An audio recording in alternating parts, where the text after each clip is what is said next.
I am recording this webinar. So there are some people who couldn't make this time but paid to attend and would like it sent to them later. So just know that anything that you say or share is being recorded for people who are paying to watch this webinar later for the replay. So just be aware of that.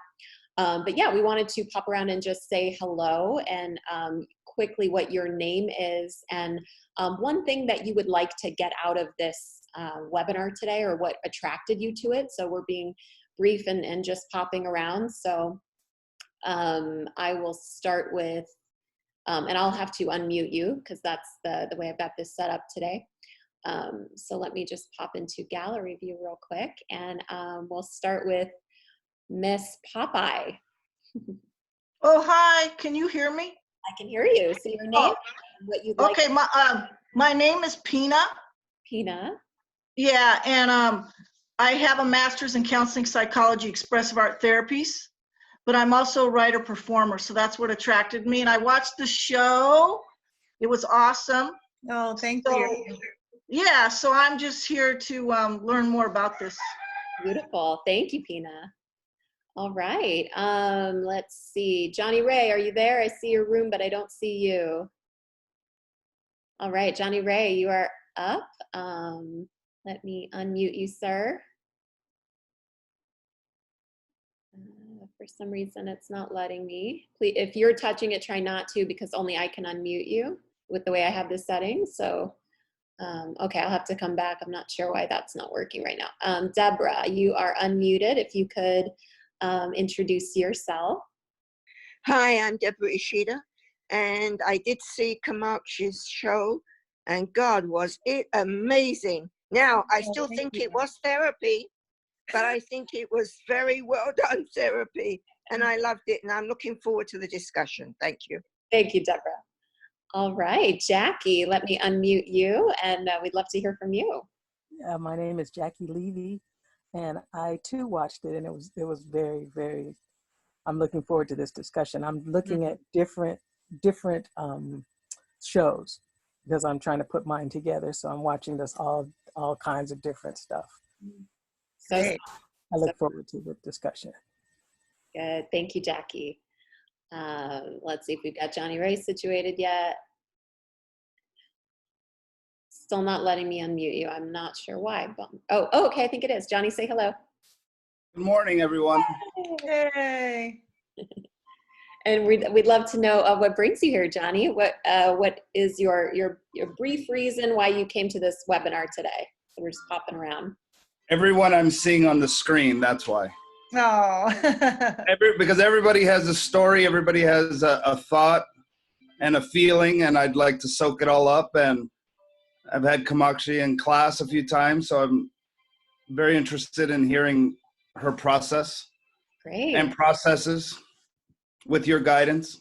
Thank you, Johnny Ray. We're so happy you're here. Mary Gillerman. Oh, hi. Hi, Hi Mary. Hi, Kamachi. So I'm just so impressed with Kamachi and so many other solo show artists. You know, as a first-time actor, I'm so impressed with the characterizations and all the accents Kamachi did when I was rewatching it and really appreciating the feast of different characters. So it's more like an aspirational thing for me. Of like, I know I'm way not there yet in terms of characterization. Thank you, Mary. So for those of you who are just popping in, we're just quickly going around giving our name and saying one reason why we're here today, what we'd like to get out of today, what attracted us to this. So just one of those reasons. Carla, I am unmuting you. Hi, I'm Carla Vega. I am here because I think when I was young and in college, I thought that solo shows were like way too abstract or way too dirty laundry airing, and I stayed away from it. And now, many years later, I feel like it's very brave work, and I hope to continue to find new ways to express it artistically. Good. Yeah. Thank you, Carla. All right, Mandy.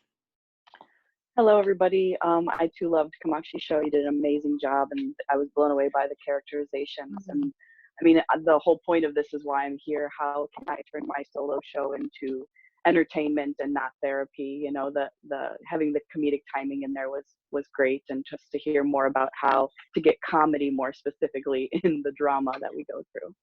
Mhm. Great, thank you, Mandy. Mitch, we are unmuting you. So your reason for being here today. Good morning. I've just been feeling like there's a story inside of me that I need to get out, and maybe I do want a little therapy, but I also want to learn how to do it right. Thank you, Mitch. Crystal, you are unmuted now.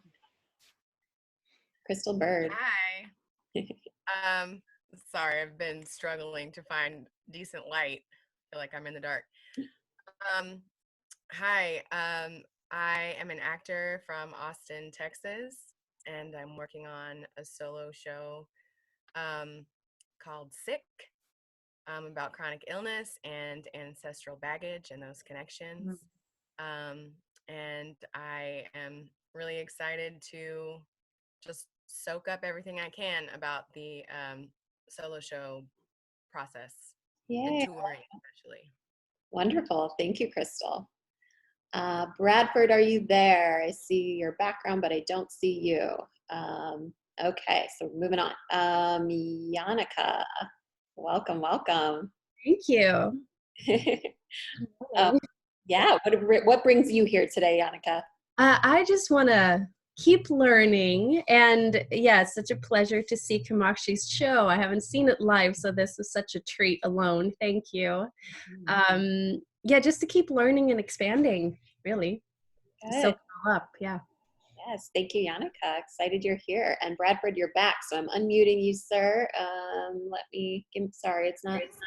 Now it is. Okay, you're unmuted. Oh my gosh. Hi, everybody. Well, first of all, Carla, you live right by the Golden Gate Bridge. It's insane. It's an amazing view. I saw a one-woman show by a girl named Holly, and my jaw was on the floor with just how vulnerable she was and how much fun she had. Just that combination really knocked me off my feet. And she told me about your workshop. And so first thing I did is I went to PayPal and I paid you. So excited. Well, welcome. Thank you, Bradford. Okay, Charlotte, I see you are here. Charlotte, if you could give your reason for attending today. Hi, I'm here because I had my show performed at the Hollywood Fringe and then at the Whitefire Theater and The Beat Goes On, which is a personal story. And I saw Kamachi in real life do her show and I just loved it. And I think she's wonderful, the workshops that she does, or you do, you're here. And anyway, although I'm kind of working on another show too, I still want to improve my show. And because my ending, the last page of my ending of my show, I think can be better. Because like I say, I don't want it to be therapy on stage. I want it to be entertaining. And so that's why I'm here, to learn more. Beautiful. Thank you, Charlotte. Okay, Holly, let me unmute you. Hi, good morning, everyone. Can you hear me? I can. Yes. Oh, perfect. Okay, first of all, Kamachi, I watched your show last night. It was powerful. It was brave. It was incredible. The spiritual strength in your voice when you sang blew me away every time. But why am I here? I started working with a friend of mine, Julie Guevara, on her solo show, and I have found myself just slowly getting addicted to solo shows. I mean, it's that simple. So here I am. Good. Thank you, Holly. Welcome. And sorry, I don't know how to pronounce your name. Aaron? Sorry, let me unmute you. 1 second.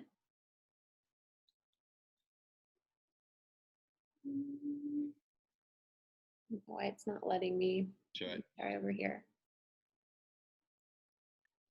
Okay, you should be unmuted now. Okay, it's Will Aaron, Aarons. okay. I'm just here to learn. Okay, straight to the point. I love it. Thank you, Aaron. Lisa, let me unmute you. Hi, Jessica. Hi. And Kamakshi. Kamakshi. Yeah, I am a big fan of Kamakshi's. I saw her show live and blew me away. So I am here to find out more about her process and your process, Jessica, and everyone else's. Hi, everyone. Thank you, Lisa. All right, TL. Good morning, everyone. Hi, Kamakshi. Hi. Hi. I saw your show at the Whitefire, and it resonated with me because you had so much trauma in your little one, which is kind of similar to what I was creating. So you created a lot of permission for me to keep moving forward. So I feel grateful. I'm just here to be a part of the bigger conversation about how important it is to be creating our art and what the process looks like. Yes, thank you, TL.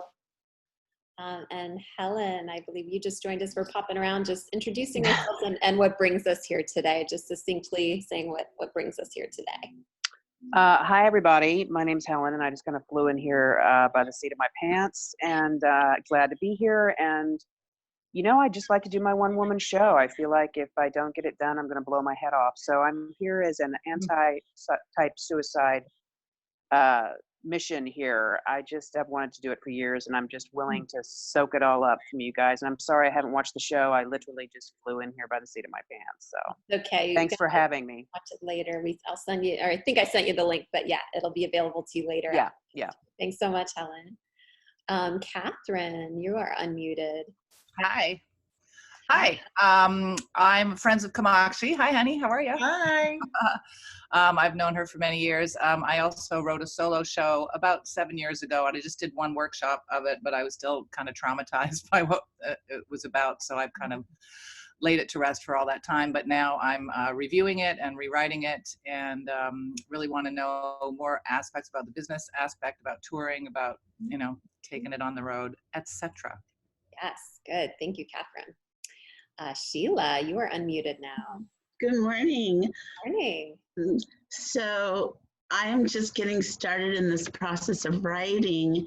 And Kamakshi, when I watched your show, not once, but twice, because I too have been to Kripalu, and I too was molested as a 3-year-old. And I'm watching this going, how did she dig into my life? But so Jessica had just spoken with me yesterday or Thursday about the unique and the universal, and I'm learning so much through the process.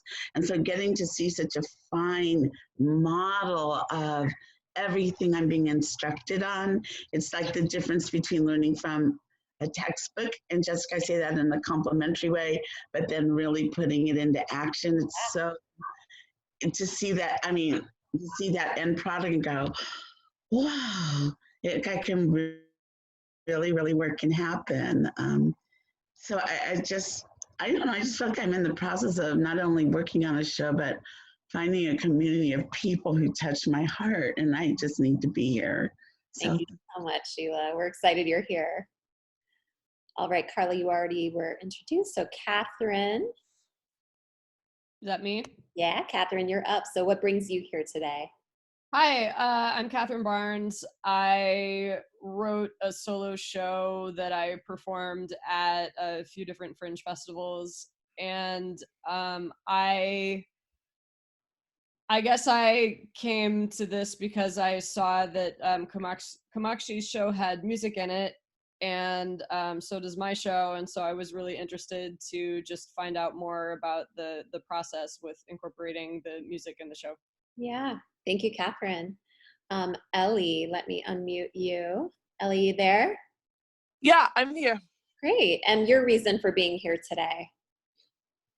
I'm in love with the genre. I'm working on my second show. I'm also the daughter of a therapist, and I'm very interested in the process of turning as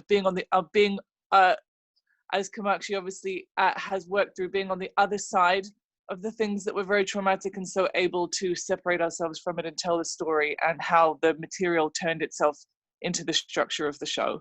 Yes. Thank you, Ellie. Great. And Arun, I see that you wrote a little note in the chat that you don't have audio or video, but that you're a writer-director exploring writing a solo play, and this would be your first, not a performer, and that's an area you want to learn more about. Perfect. Beautiful. Well, welcome, everyone. We are so excited to have you all here. yeah, so now Kamakshi and I will introduce ourselves. And again, this is being recorded, as there were some people who donated but the time didn't work for them, so we're going to be sending them the replay later. So just bear that in mind, that this is being recorded. So anything that you share will be sent to those people who are attending the webinar later. And also, I guess, let me just do some quickly before we introduce ourselves, just give you some little maintenance on Zoom if you're not as familiar. You can adjust the screen at the view that you're seeing things at the top right. At least that's how it appears on my screen. It's at the top right. And there's a little icon that you can either hit gallery view or speaker view if you want to see everybody that's on this Zoom session, or if you just want the speaker view. So you can click up there and adjust what you're seeing, FYI. And also the way that we're going to be handling questions throughout today, because the chat is just too crazy to keep up with. So I don't anticipate we're going to be paying much attention to the chat today. So if you have a question, you'll want to do the hand raising function, which if you go to the bottom center of your screen and highlight, I believe it's participants, then it should bring up the option to the right to raise your hand. We're not doing questions yet, guys, so I'll let you know when we do begin questions, but that is how we're going to be doing that. So that is how that happens. So yeah, we're not moving into questions yet, but that is how we will be doing it. Okay, so that's the maintenance part of things. So welcome everyone. I am Jessica Lynn Johnson. I'm the founder and CEO of Soaring Solo, and that is a company dedicated to the direction and development of one-person plays. I've been doing that for nearly 2 decades, and have also toured as a solo artist myself, although both of my shows are retired now, and I'm writing my 3rd as well as my book on solo theater. So that's kind of where I'm at as an artist. And yeah, I've directed and developed a lot of shows over the years, and it's my reason to be on the planet. I love what I do. And that's how I'll introduce myself. And Kamakshi, if you want to give them a little background about you. Sure. Well, my name's Kamakshi Hart, as you know, and those of you who've watched my show know quite a bit about me. But and what led me from my first career in theater and then to yoga, becoming a yoga teacher, and then by extension, it was a good flow over to spiritual psychology from there. And I bring all of that with me as a guide and a counselor and facilitator of groups for over 25 years. And bringing that all together into this one-woman show, of course, was a decades-long achievement and longing. I didn't write it in the bio, but when I was 26 in New York City, I had seen a lot of theater and solo shows. My biggest inspiration was Lily Tomlin in Search for Intelligent Signs of Life. And I had this epiphany of I was going to be called upon to tell my story. And it took until 2004, being in a graduate program, for the first version to be created, and then another 14 years to find Jessica, and the help and the timing and all of it with the Me Too movement. There were so many things that converged. And also, I'll just say, and this will be it for my intro at the moment, but I really, for years, and some of you may relate to this, I was judging myself very harshly often as a procrastinator for not getting my show up on its feet. And one more thing that I wasn't getting to and not doing and letting myself down. And then when I finally was doing it, I realized I was actually in the Whitefire dressing room on the first performance night, and it just hit me that I could not have done it one day sooner than I did. I needed the emotional and spiritual ballast and ground of all the work I had done to be able to get up on stage and share what I've shared. Yes, thank you, Kamakshi. So yeah, and guys, how we'll handle questions too is at the end of each section, we'll check in and see if you have questions about that section. So try not to jump ahead with your questions, because hopefully we're going to cover it in the section. But if we said something that you didn't get within the section, please put up your hand for a question. So The first section, and please follow along in your curriculum guides. You all should have gotten one of those emailed to you. And so that'll be a good resource for you to follow along with. The master solo artists. Some of you attended the last webinar and you'll recognize some of these names, and there's also some new names on there, or same names with their different projects. So these are some solo artists who I felt like deal with trauma or drama or dark or serious material in really beautiful and effective ways. And you can click on any of these links and you'll be able to watch clips of their work. Or interviews about their work. Please don't do that now. That's something to be done later. But I do encourage you to make sure you go back, because these are really masters of the field, and specifically artists that do well turning trauma into theater and not therapy.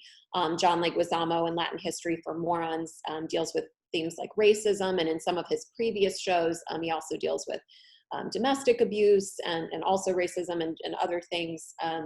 And brings comedy and music and media and all of those things and character work into his work to really theatricalize it and bring it to life. So he's someone that I highly recommend familiarizing yourself with. I think he has something like 5 or 6 shows at this point, if not more. And then Anna DeVere Smith, who I've listed twice on here with 2 of her several shows as well, Notes from the Field and Let Me Down Easy. She is more of a docudrama performer, still a solo artist, but she does interviews and then portrays the characters verbatim, using their exact vernacular and mannerisms, and just recounts what they said in the interviews about a particular topic, like healthcare crisis in America is something that she's explored, for example. And she has created safe distance between herself and the topic by using these characters that she portrays throughout the show. Sarah Jones, I've listed twice here as well, with her second show, Sell by Date, as well as her first show, Bridge and Tunnel. Sell by Date dealing more with human sexuality, sexual trauma and morality, and sexual ethics, and sex work and things like that. And then in Bridge and Tunnel, dealing more with socioeconomic status and differences, and I would say racism and gentrification and things like that as well. Danny Hawk also deals with gentrification and race issues. So both of them touching on some really serious topics, and both using character work and comedic relief all throughout to create some safe distance on those topics. And then most of us know Eve Ensler from the Vagina Monologues, but her other recent show, In the Body of the World, which is about her battle with cancer, is, I think, a great example, again, of creating theater and not therapy on stage when you're dealing with darker material. Kamakshi, is there anything that you want to say about any of these artists before we move through this? What I was just inspired by is that, you know, as solo theater artists, and these of course are out there in the forerunner of being in the public view, but we're all change agents.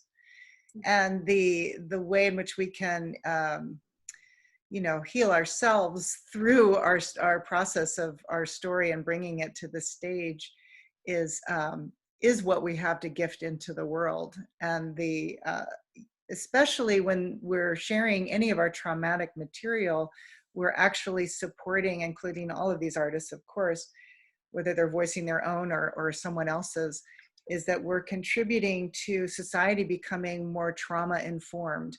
And when we're trauma informed, what that looks like is we build our empathy and we build our compassion. And that's where we become change agents. Yeah. So that's where all these people inspire me in those ways. Great. And does anybody have any questions just about that particular section with the different solo artists? I know we're not really looking at those clips right now, so I don't know if you have questions or not. Let me unmute Brad really quickly. Brad, do you have a question? Nope. Okay, I'm gonna lower your hand. Thank you, Brad. Okay.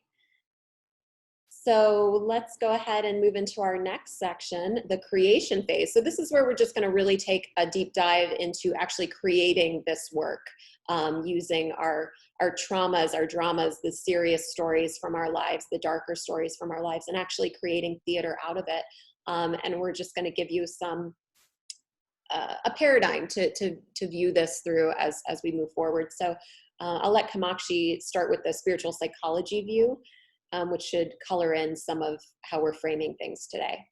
Okay, yeah, so you can read along if you wish, or just listen, and I'll just flow through this, and then we'll be taking questions, of course. So an overview of some of the spiritual psychologies that I wrote to bring the principles that are in direct application to our solo shows, using everything for our upliftment, growth, and learning. So no matter what happens, no matter where we are in our process with our writing, memorizing, attracting our audience, marketing, whether I fall down and have to pick myself back up, I have 3 people in the audience, whatever it is, how can I continually benefit even from those missteps and challenges? So that's just, we're talking about paradigms and perspectives here that can be helpful. Since what we focus on gets stronger, a question to ask yourself is, what am I contributing through my point of view to my audience, and I would say even to the greater world? Am I focused on the anger, judgment, and negativity, which is going to color the piece in a certain way? Or am I focused on bringing more compassion, acceptance, and positivity through this work as a contribution to the audience and to the planet? It is healthy to feel all of our feelings and definitely honoring them, which there's a big difference between that and getting wallowing in it and getting sucked into it, which is when we feel like the audience has to come and like bail us out. So when it comes to theater versus therapy, it is essential to take responsibility for or get help for our unhealed issues, so we don't set the audience up to have to be our therapist or take care of us, in essence. What are you putting your attention on? Does it match your intention? So as a solo artist, you have the power to direct the attention of your audience, which is a very powerful position. When you know what your underlying intention is for writing and performing your show, then you'll be clear about what you wish to bring their attention to and how you're going to do it and why you're doing it. How important is it to keep working on your own healing process? It's huge. It's said that in our mess lies our message. But with our solo work, how do we keep our mess from getting in the way of our message? Which can also include stopping ourselves from doing it, right? Writing and not making the commitment to perform it, which of course, everyone who knows Jessica knows how she like, put your stake in the ground. She did that for me way before I felt like I was ready. Oh my God. I was throwing up while I was filling out the initial form to the White Fire. No, I was. It was really intense. So I just wanted to mention with that I was so moved and gratified because, as you can imagine, and many of you know, the opening at the Hollywood Fringe and the being even more public and the intensity of putting all those stories on stage was really huge, and it's hard to know how people would respond. And Bob Leggett, who I hadn't met yet, who came to the show and then ended up giving me this award for musical excellence, was very clear, not only in his review, but we spoke at the awards ceremony, and he said it was how the music was used in the show, not that I would, necessarily the best singer ever or what have you, but he just kept reiterating that it was my level of healing that I'd done. He recognized that I'd done so much work, and it was so obvious that he felt he could take away actual tools and apply them to his own life, and as well as he ended up feeling uplifted even with the emotional intensity. And that he cited that many people, many shows he'd seen where people are dealing with their difficult topics like Me Too and sexual trauma, he felt it can be really uncomfortable when people, and that's not a judgment, it's just an awareness, so it's really just highlighting again the what happens when we take that responsibility to get the help we need in order to serve ourselves and the audience, and really bring our vehicle even farther forward into what we really want it to be. So it's not about, oh, I'm just wanting to be very clear about that. And actually, my training in spiritual psychology is exactly, if you feel a judgment surfacing, whether you feel it's coming from someone else or yourself, then I'll be sharing, and depending on time, and then I can give you a follow-up process on this practice of compassionate self-forgiveness, where you have a tool where you can actually clear those things as you go. Mm-hmm. Great, Kamakshi. And I just want to add to all of that, I do think that there's a big difference between the creation phase and the performance phase in terms of what we're exploring today with healing and therapy and all of that, because I do feel like when you are in the creation process, there is a lot of stuff that is not healed that gets healed and gets released through the process of creating and rehearsing and exploring and excavating these stories. So I don't want you to think that if you're not healed yet, or if further along in your healing, that you can't begin this process or something. I don't want that to be what you take away from today. I just want you to know that that's really normal. I think what we're talking about today is when you do arrive on the stage to share with an audience, that you have arrived in the place with your healing that is safe for you and for them. And that is that's a different place. That's a very different place when you're performing than when you're creating. So I just wanted to say that as well. And I see we do have one question. So we're at, let me see. I'll take a quick question since that's the end of Kamakshi's section on that. So Sheila, let me unmute you. Give me just 1 second. Sheila, you have a question on what Kamakshi just shared? You brought up the music. I don't know if this is the best time for it. You had one song that you sang twice. It sounded to me like the melody of it was "To Suicide is Painless." Was that intentional, or was I hearing something out of Sheila's head? I think you were hearing something out of Sheila's head. Amazing. Yeah. How can anyone ever tell you were anything less than beautiful? That one? Because suicide is painless. I would say they're pretty different. But that's interesting that you would. Yeah. Okay, and it's just, there's things that they're meaningful but a little distracting, not because of what you did, but because my head, or maybe the head of an audience member, was like, oh, I wonder if this is a subtle Freudian thing in there. So I just was curious since you brought up music. Thank you. And just really quick, thank you for adding that, Jessica. And just to really note that when I was writing the show, holy cow, it was a roller coaster. So I had done a lot of work, but I did so much more during the writing and rehearsing and everything. Okay, so moving now on your curriculums, you'll see collecting your mosaic pieces. So I spoke a little bit about this in the last webinar as well, and this today is really more focused on if you are wanting to do a show, or you think you're wanting to do a show that does center around some sort of trauma or drama or dark material, serious material, then you'll collect your mosaic pieces in a little bit of a different way.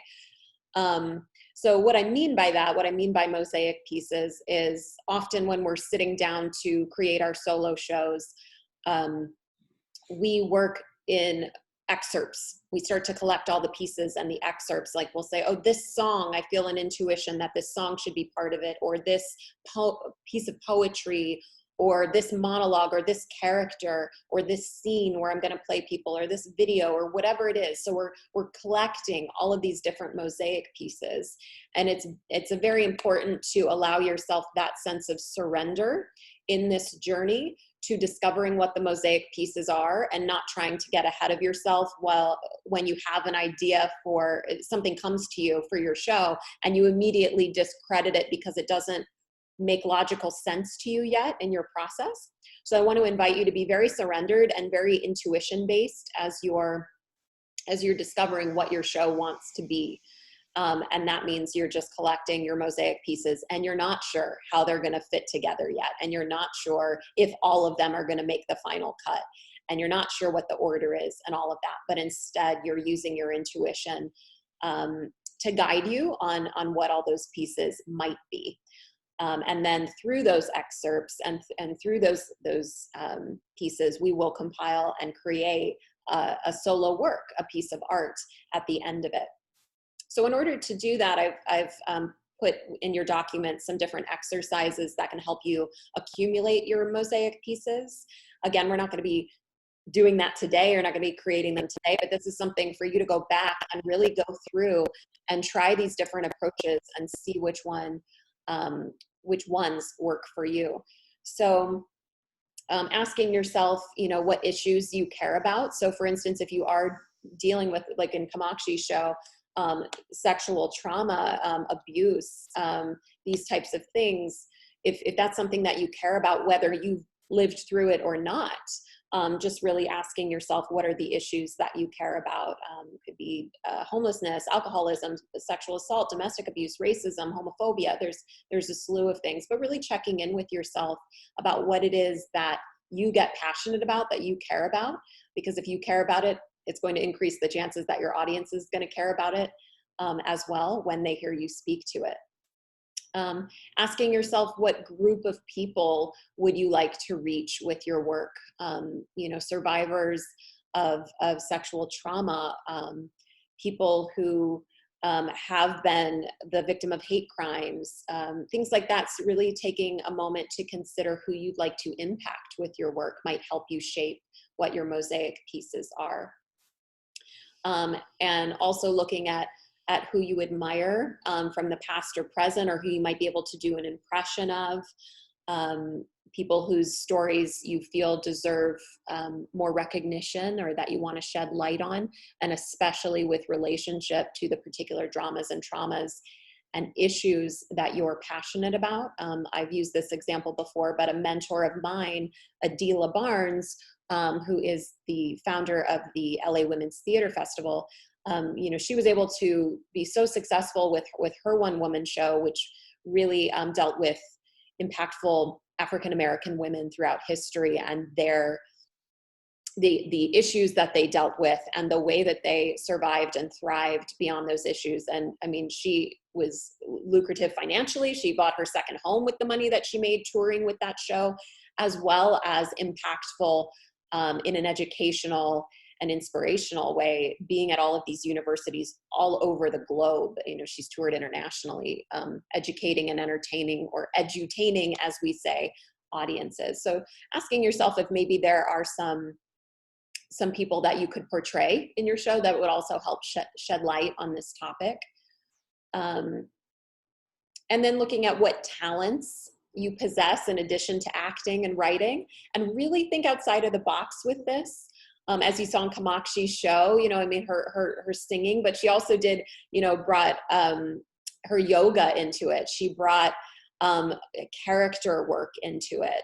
She used spiritual psychology throughout the show as well. So again, think outside of the box about what your talents might be, and it's not necessarily what you would think that they would be in terms of theater. So be very open to that as well.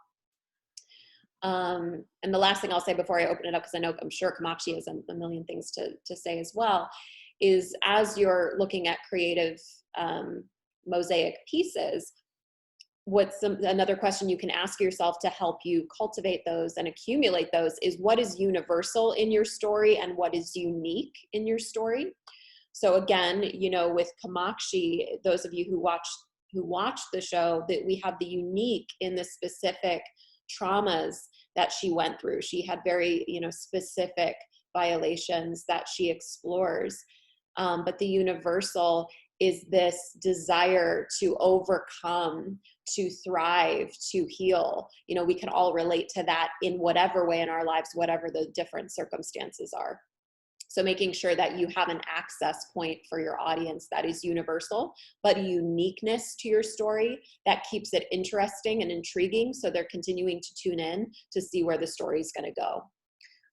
Yeah, Kamakshi, any thoughts on on those points that I just shared? Yeah, I think, yes, most of all, that the character Shame, and I'm interested in hearing from everyone about your experience of that. But the feedback I received was that Shame was the character and the condition of our humanity that is relatable to by everyone, no matter what, whether people think that they've had any traumatic events in their lives. We still all seem to relate to that voice, that inner critic, that negative self-talk. And so I actually didn't plan that in advance. It just, it emerged. And often when we do go for the truth of our own unique story, then that's how we find where the universal is. And everybody's process is different, but that's a lot of how it felt for me, is that the more I allowed myself to dive into what I felt needed to be told through me, the more I could just, it flowed and connected. And even some of it didn't really come till the audience was there too, and getting that feedback. And I went, oh, perfect. That's exactly what I did want in terms of my bigger intention. I think the feedback I've also received is, as a central theme that's universal, is just highlighting the idea of hope, and that we can move from hurt to hopefulness in really everything. And that there's not just always the silver lining, though we can certainly look at it that way, but that there's just always hope.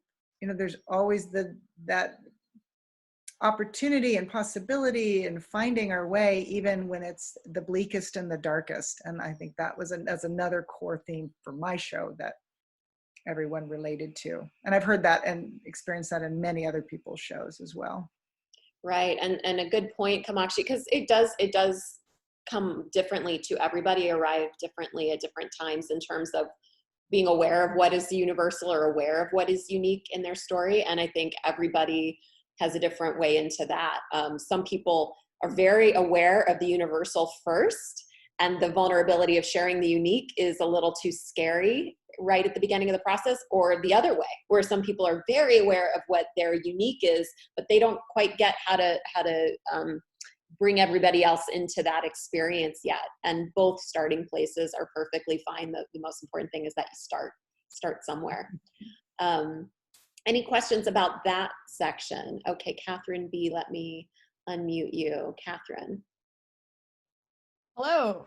I wanted to ask regarding the mosaic and the creation. I was reading, Kamakshi, in your bio that the first time you did the show, it was in a certain format, and then you waited 14 years, and then you did it again. And I guess I'm interested to know more about your process of taking what you originally had and then working with Jessica and turning it into what it now is, and what did that look like? Mm-hmm. Sure. Yes, the genesis of it was having had these years-long longings to bring my story. When I did it the first time, I had support in making it happen, but not somebody who was guiding me or being, helping me with the artistic process. So I did as much as I could at the time with it, and felt great about it. And then realized that I needed a lot more help and didn't know where that help was coming from. But having done that first round, there were certain things that then were seeded that by the time I did a lineup with Jessica, I started having these glimpses of these visuals. And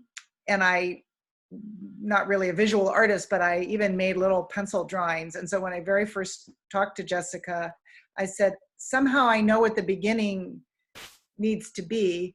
And I didn't even know why I knew. I just had this idea, and that it needed to be this flashback experience because of, in my experience, because of the trauma, and also how repressed memories surface. So in trauma, there's a lot of flashbacks. It's very disjointed, and repressed memories are really, really screwy. It's very weird. It's a very bizarre landscape. And so I needed that to be reflected. Am I answering your question in any way? I muted her again, but okay. I did want to comment on that too, because when Kamakshi and I first started to work together, she allowed me to see the first show, the first rendition of her story, and it was beautiful. And she still utilized her talents of music and being such a brilliant writer.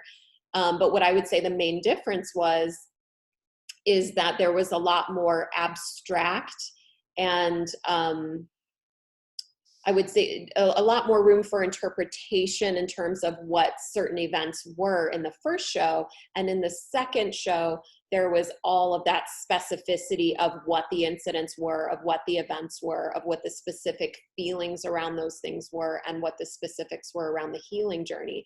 And is one better than the other? Absolutely not. They're just very different. And so I say all that to say that when you're in your process, remember it is a process. So if the first go round of your show, there is a lot more distance between the actual specifics of the incident you lived through and an abstract representation of it, that's okay. You know, you don't have to divulge everything your first time through in a really literal way if that doesn't feel good for you. And you actually never have to do that. But I think in Kamakshi's second go around, there was a desire in her to explore it in a more literal way. And in an even more vulnerable way, although I would say that both were very vulnerable. Good, so let's keep moving forward. And again, just at the end of each section, raise your hand virtually if you do have a question. Okay, so next we're arriving at the life flight path. That's what I call this part of the exercise. And again, the life flight path when dealing with trauma, drama, or dark scenarios, we want to be exploring a couple of different things on our life flight path. And all that a life flight path is you sitting down and saying, okay, what are the most impactful moments, informative moments around my journey with this particular issue? So if it's sexual trauma, like we're exploring here today, you would look at what are all those informing moments around that, and that includes the healing journey as much as it does the negative incidents themselves.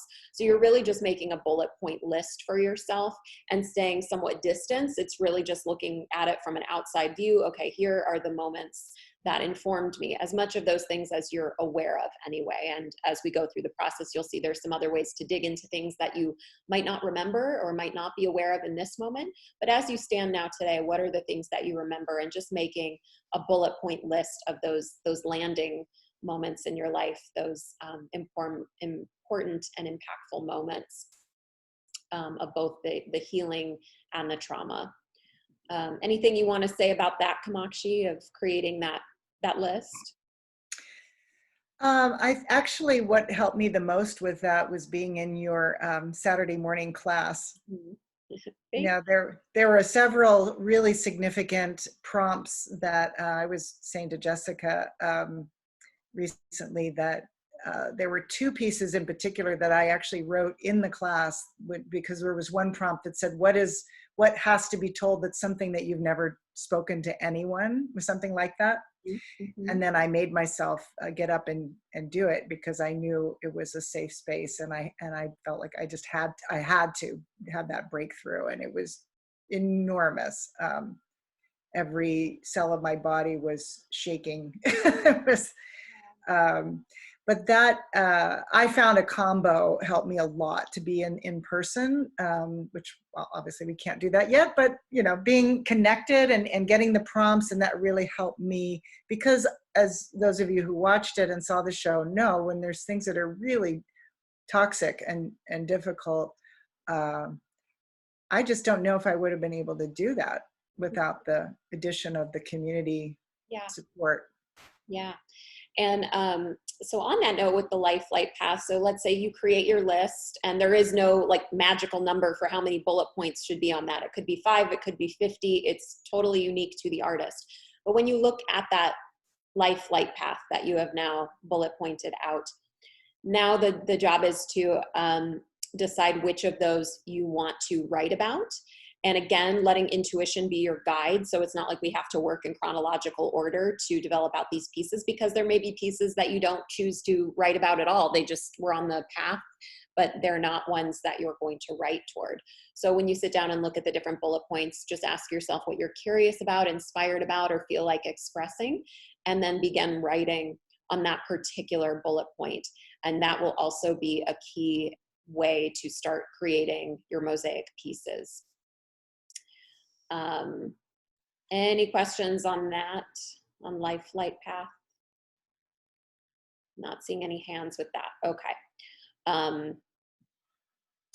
So next, and this was kind of alluding to what Kamakshi was talking about, in my free class that I've been doing for years, which is generally on Saturday mornings, and you can always go to jessicalynjohnson.com, go under free stuff, and RSVP for my free class, which is on Zoom right now.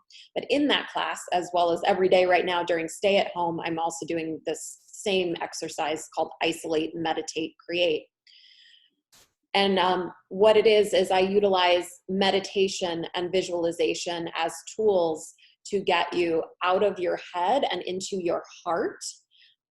Meaning we're moving into subconscious, we're moving into memories, we're moving out of inner critic and into intuition.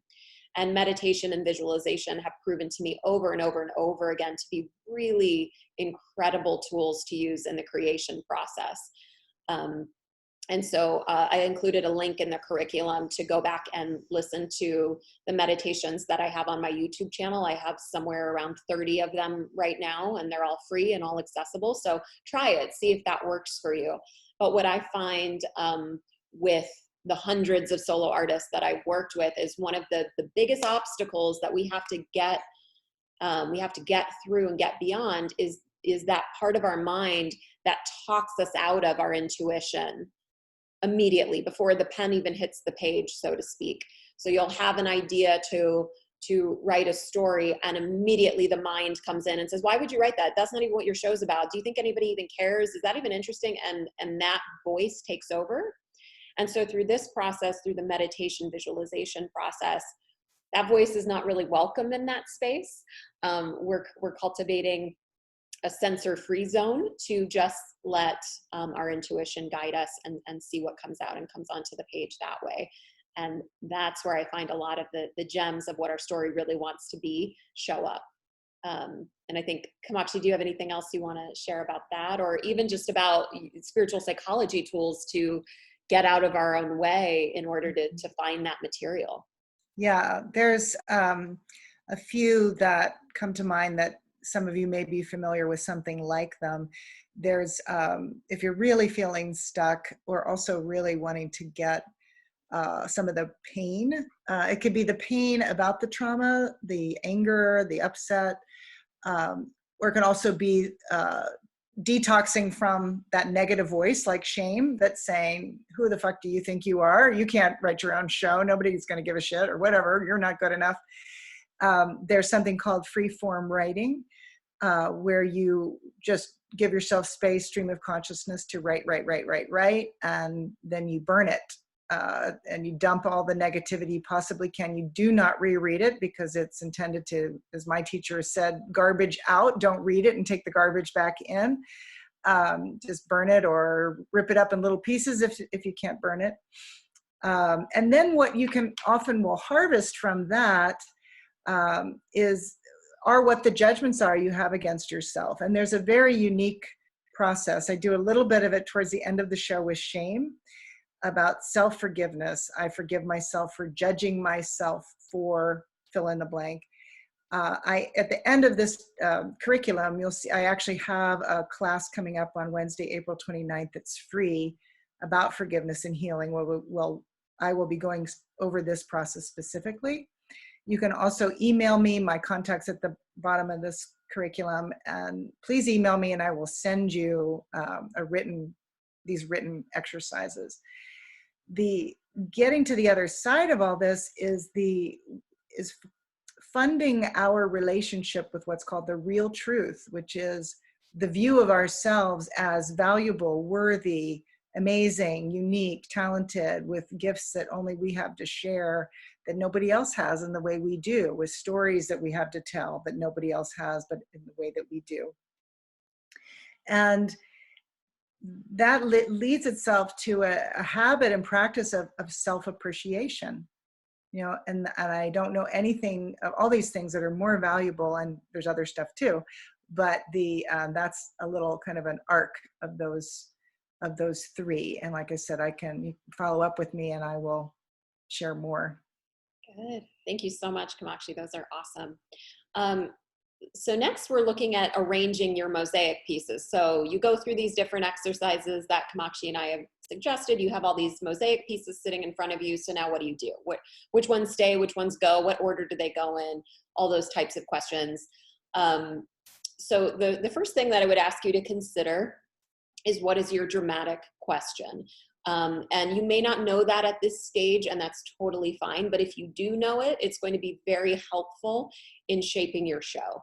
And maybe even just write out a few dramatic questions. And the dramatic question is just the question that the play is seeking to answer, or that the protagonist of the play, which is usually you in solo theater, but not always, is seeking to answer. And so, you know, for Kamakshi in Wild at Heart, it was, is healing and overcoming the shame that trauma plants in us even possible? So that's a great dramatic question, because that presents that doubt and that the answer could be no right from the start. So we have these very high stakes to go on this journey and really look at, okay, well, what is the shame that we're battling? What does that look like? So we met shame as a character over and over again and got to really intimately know that character and understand the different facets of shame, as well as what trying to overcome shame looks like in action. So through the different relationships that Kamakshi has throughout the show, the yoga, the different spiritual guides she met, all those different things, nature through the character of Thaddeus, who we meet toward the end of the show, the spiritual psychology trios that she did. So we see all these different attempts to overcome and heal the shame throughout the show, which keeps the show going. And then at the end, there's a very clear resolve and a new place that the character arrives that is very different from where she started. And without that dramatic question, it would have been very difficult to sew all of those things together to create the mosaic. So yeah, just ask yourself, what is that dramatic question that you're trying to answer throughout your show? And that will really help you shape and contextualize the journey that your protagonist, the hero, the heroine of your journey is going on. The next thing to consider is the order that you want to present your show, and how linear you want to be or not. Do you want to move in a chronological way or not, or bounce around in time? And we had alluded to this earlier with Kamakshi's show. And actually, Kamakshi, why don't you speak to it again? Just the choice to not be chronological and linear and all of those things in Wild at Heart. Yes, and it also does connect with what I said back towards the beginning about part of my intention for the audience was to become more trauma informed, and by ordering the show in a nonlinear, more of a flashback style, where not just flashback, but also the epiphanies that happened as I was writing, where some of it was where I went, oh my God, I didn't even realize that connected to that. And so there were things that just flushed out and up to the top. The bit about doing the Amanda and the Glass Menagerie, and then how that connected to actually going to the Glass Menagerie is my very first Broadway show. And I didn't ever put that all together until I wrote the show. And then, so there was this, and we'll talk about this, I think, at another point, but just there was this bigger canvas feeling of like, there was, someone else, perhaps my higher self, you might call it, or orchestration going on that was transcending even what Jessica and I were looking at and thinking about, that would come in. But that doesn't happen unless we plunge in and do, and just start writing and trusting and not knowing how it's gonna shape. But back to like I said, the beginning, that was very intentional to do it in that way and show myself as this yoga teacher, and everybody thought I was happy. And then here was this, growing shadow side, but growing towards a breakdown that was occurring. Yes, thank you so much, Kamakshi. Then the next question to ask yourself is who is telling the story? Do you want to be the narrator of your own journey, or do you want to utilize a fantasy narrator? And I know Maria is on the call today, so I'm gonna bring her up with that as well. Like, so in her show, Ma's Kitchen, which also deals with loss and other types of traumas as well, she is not the narrator of her story. Her mom is the character that tells the story. We're in Ma's Kitchen, and we're going through all these flashbacks chronologically with a fantasy character, essentially, because it's a character inspired by her mom.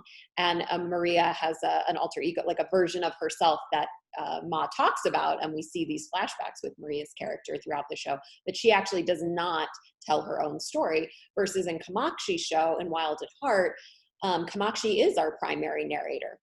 But with Shane being such a, I would say, close second, he really helps tell the story and remind us of past situations and move the story forward with the information that he gives us that maybe we don't know yet as the audience, that Shane also helps to tell and illustrate as a character. So Kamakshi is the primary narrator, but I would say Shane is he helps out a lot. He helps tell the story as well. Let me see. And then who are you telling the story to? So again, going back to Maria's show, Ma's Kitchen, the audience becomes dinner guests in Ma's Kitchen. We're there for a dinner party. So that becomes the role that we take on. We're not in the theater anymore. We are at this dinner party. Whereas in Kamakshi's show, we are there in the theater with Kamakshi that day, having her share these really vulnerable truths with us in this moment in the theater. And we only ever leave and become flies on the wall, and that fourth wall is reinstated when we are in the scene work. So once Kamakshi stops being the narrator and she goes into a flashback moment, we're no longer part of that experience in the same fourth wall breaking way. We now are the flies on the wall, watching and viewing these things happening. Kamakshi, anything you want to share about any of that, about being the narrator or not, and the choice around that? Yeah, I think just the adding where you made the example of the inner guru, that there were a few times as well where the material was so challenging that it occurred that I didn't want to, or felt like I even couldn't just speak it as a narrator. And what came forward was creating these other characters to have these monologues, and they were telling the story for me. And there was also the angry teen, like that was the other one that's very confrontational, where I now go into the audience. That was something I never would have realized was possible, that the idea that I could tell it through, and that again was how I was able to actually do it. Right, yeah. So through these different devices, or these different questions, we're really able to see which of our mosaic pieces we want to keep, possibly, and also what order they're going to serve us in.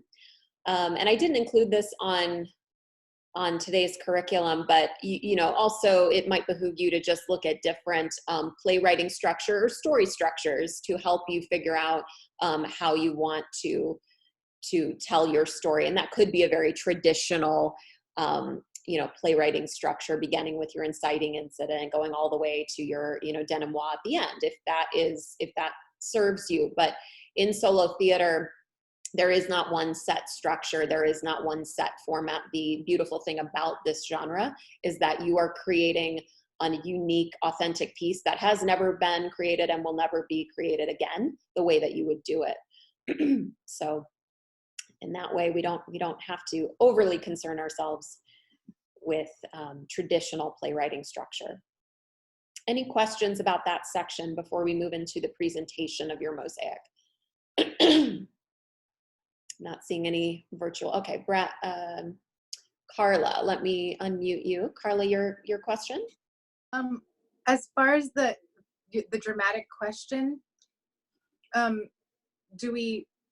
you suggesting that we look at the mosaic pieces and find a dramatic question from there, or have a dramatic question and then see what serves it? Yeah, so we don't know what the point is yet. I'm just amassing.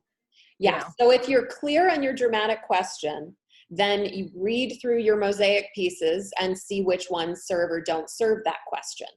If you're not clear on what your dramatic question is, if you really don't have any idea, then sit down and read through your pieces and look for unifying themes. Look for what questions are being asked or what you're searching for in each piece. And if you keep seeing the same type of theme or the same type of question that seems to be asked over and over again, like, what is my purpose?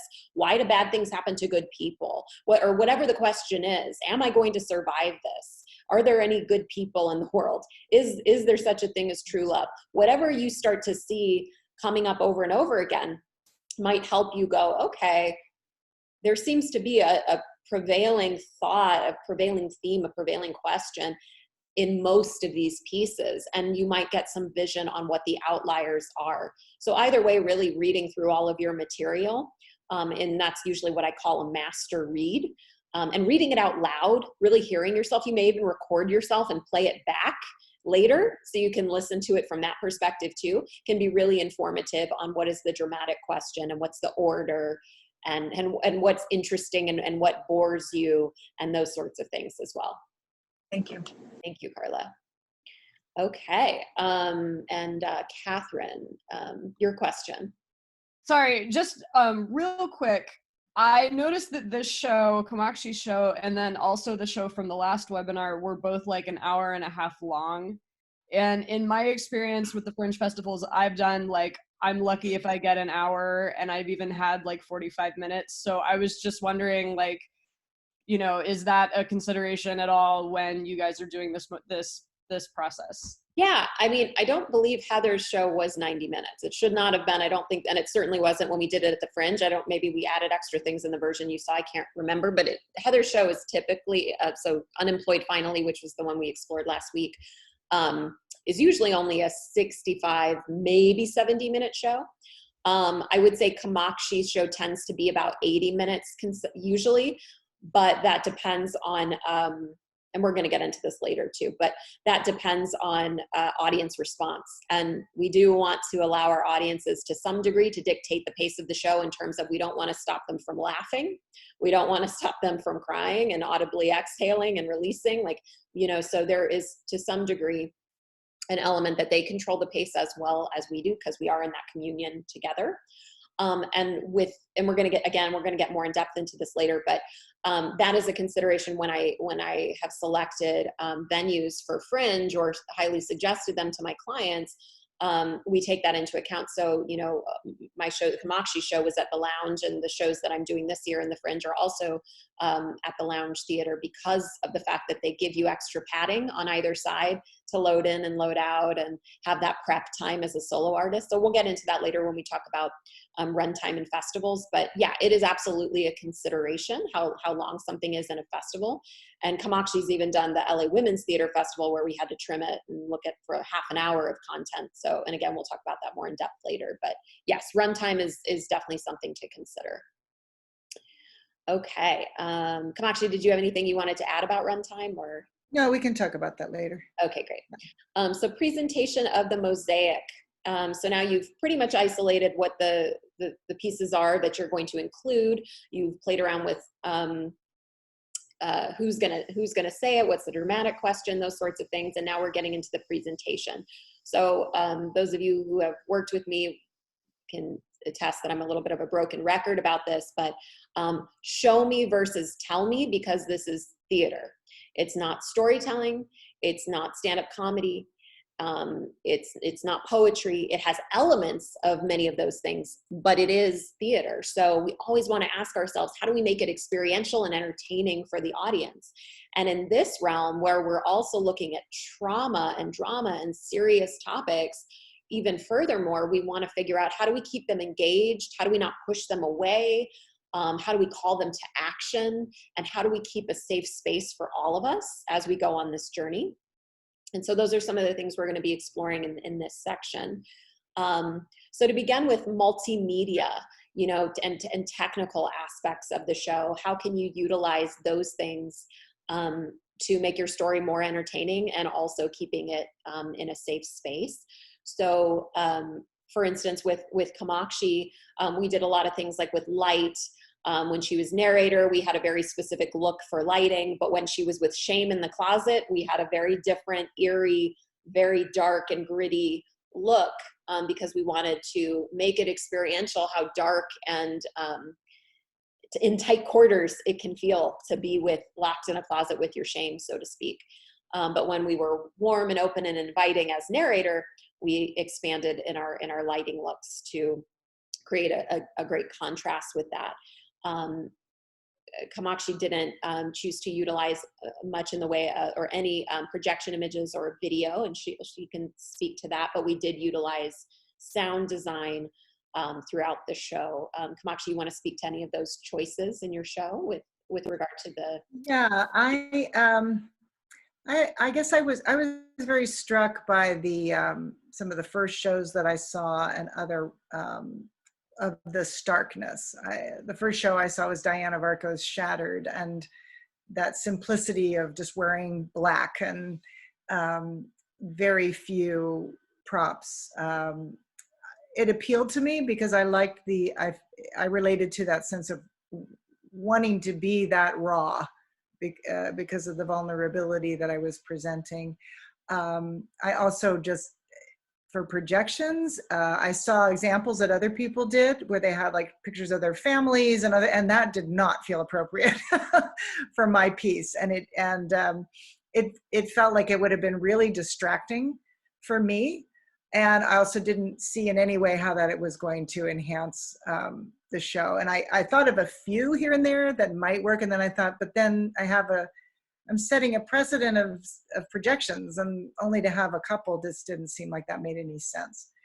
The one thing that I did like using was having a little bit of a break where there's a couple cue lines of my mother and sister that were pre-recorded all by me in my voice. And then this trio that I do, it was my voice also, but it was recorded. And I thought all that worked really well, but it was very minimal. And yeah, I have had people say like, why didn't you do this? Why didn't you do that? And then I did everything a cappella. Including a musician did not come until the last two performances that I did this past year. Because I didn't want to complicate my life by trying to add in another person. And I'm very comfortable as an a cappella singer and not trying to do it as a musical performance. So it was about the emotional movement, not how I sounded. Great. So that was my and I do want to say, like with the sound design, because as you guys all experienced who watched her show, she plays a myriad of characters. So we chose to use the sound design in the trio because the focus of that moment really needed to be on her emotional journey and her going back into those memories. And so to have to worry about solo theater technique in that moment, in that way of going back in between each of the characters who are in completely different emotional spaces, would not have served her in that moment, and maybe have created some unsafe circumstances for her as a performer as well, to have to be worried about that versus just taking care of herself as a performer in that moment during one of the most challenging times of the show. This is why I needed her to help me figure that out. Thank you, Kamakshi. And then the next question, do you want to interact with the audience and in what ways? And so, you know, in Kamakshi's show, we had, did we have two times where you came into the audience? Three, I can't remember it now. 2 times into the audience, yeah. And then I also invite them to be yoga students and sing with me. Yeah. Yes. So, so again, asking yourself how you want to check in with the audience and if you want to check in with the audience, but coming into the audience, literally walking into the audience as angry teen Diane was a decision that we made, knowing full well that it most likely is going to feel really uncomfortable for certain audience members to be that face-to-face with this angry teen character, but wanting, I would say, at least from a director's point of view, I'll see what Kamakshi was going for. But for me, I saw that as a call to action because it breaks that sense of comfort and puts us into discomfort, which I'm very happy with in art. I think you should get a little uncomfortable when you're in art and when you're calling people to action. And so for that moment to be as visceral as possible, we needed her to be a little bit in your faces. And then also to have moments where she's interacting and in the audience that are full of light and love and communion and community as well, to contrast that, to put us all on the same team and in the same mission together as well. Anything you want to say about that, Kamakshi? Just that I wasn't prepared to do that in the first performances. Yeah. We added the going into the audience later. Absolutely. And I'm so glad that you brought that up. Again, just reminding you that it's a process. And you know, Kamakshi was so good about checking in with herself at every stage of this with what she was ready for, with what felt safe for her and good for her and with what wasn't, and making decisions to really take care of herself, which in turn takes care of the audience. Because again, if the audience is worried about you during your show and your well-being, not as the character in the play, but as a human being person, if they're worried about you, they can't escape into the story and learn the lessons and receive the message because they're just too concerned for your well-being in this real moment in real time. And that's what we want to avoid. Then the next question was, you know, how do I want to bring the characters to life that I've created? Even if you're just being yourself, how can you be as engaging and interesting as possible? So what I'll say with that too is I often have people come to me who don't think of themselves as character actors. I mean, Heather last week, you know, that was something she spoke to, where she didn't think she had any talent as a character actress and then ended up playing like 40 something characters in her shows. So I just want to say, like, don't limit yourself in terms of what you might be capable of with characters. And also don't limit what the characters can be. They don't have to be Joe and Jane from your life. They can be the feelings of fear personified, or as Kamakshi did, shame, or inanimate objects such as Thaddeus, or, you know, a tree, you know, bringing to life a piece of nature, I should say. So thinking outside of the box of what your characters can be. And if you're really uncomfortable with character work, if you've experimented and it's not what you want, I've also had solo artists who've recorded all of the other characters in sound design by their friends or fellow actors, and they are just responding to sound design throughout their show, or video projections even. Lisa Verlo, who's on this call, who does, she portrays characters, but she also interacts with video and sound design as well. So there's all kinds of different ways you can bring those characters to life, with bearing in mind what is safe for you and what is entertaining for the audience as well. Kamakshi, any thoughts on the characters? Yeah, I want to say too that, you know, talking about taking care of myself, I realized it was really paramount that I have some fun in the midst of doing all this really hard work. And I personally have always loved doing accents. And I lived in New York City, and then I have a lot of family in the South. So my go-tos are New York accents and Southern accents, but and I love doing them, and it's fun for me to do it. And it was fun for me to take on all these characters and keep growing them and developing them. And it's really also really fun for me to sing. It's more than fun, it's really soul fulfilling. And giving myself the space and the design to just go full throttle because, as I kept saying to myself, this is my own damn show. I can do anything I want. If I can't do it in my own damn show, when am I going to do it? You know?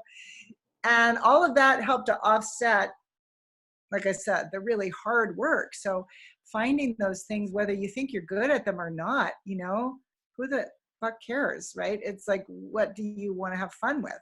Mm-hmm.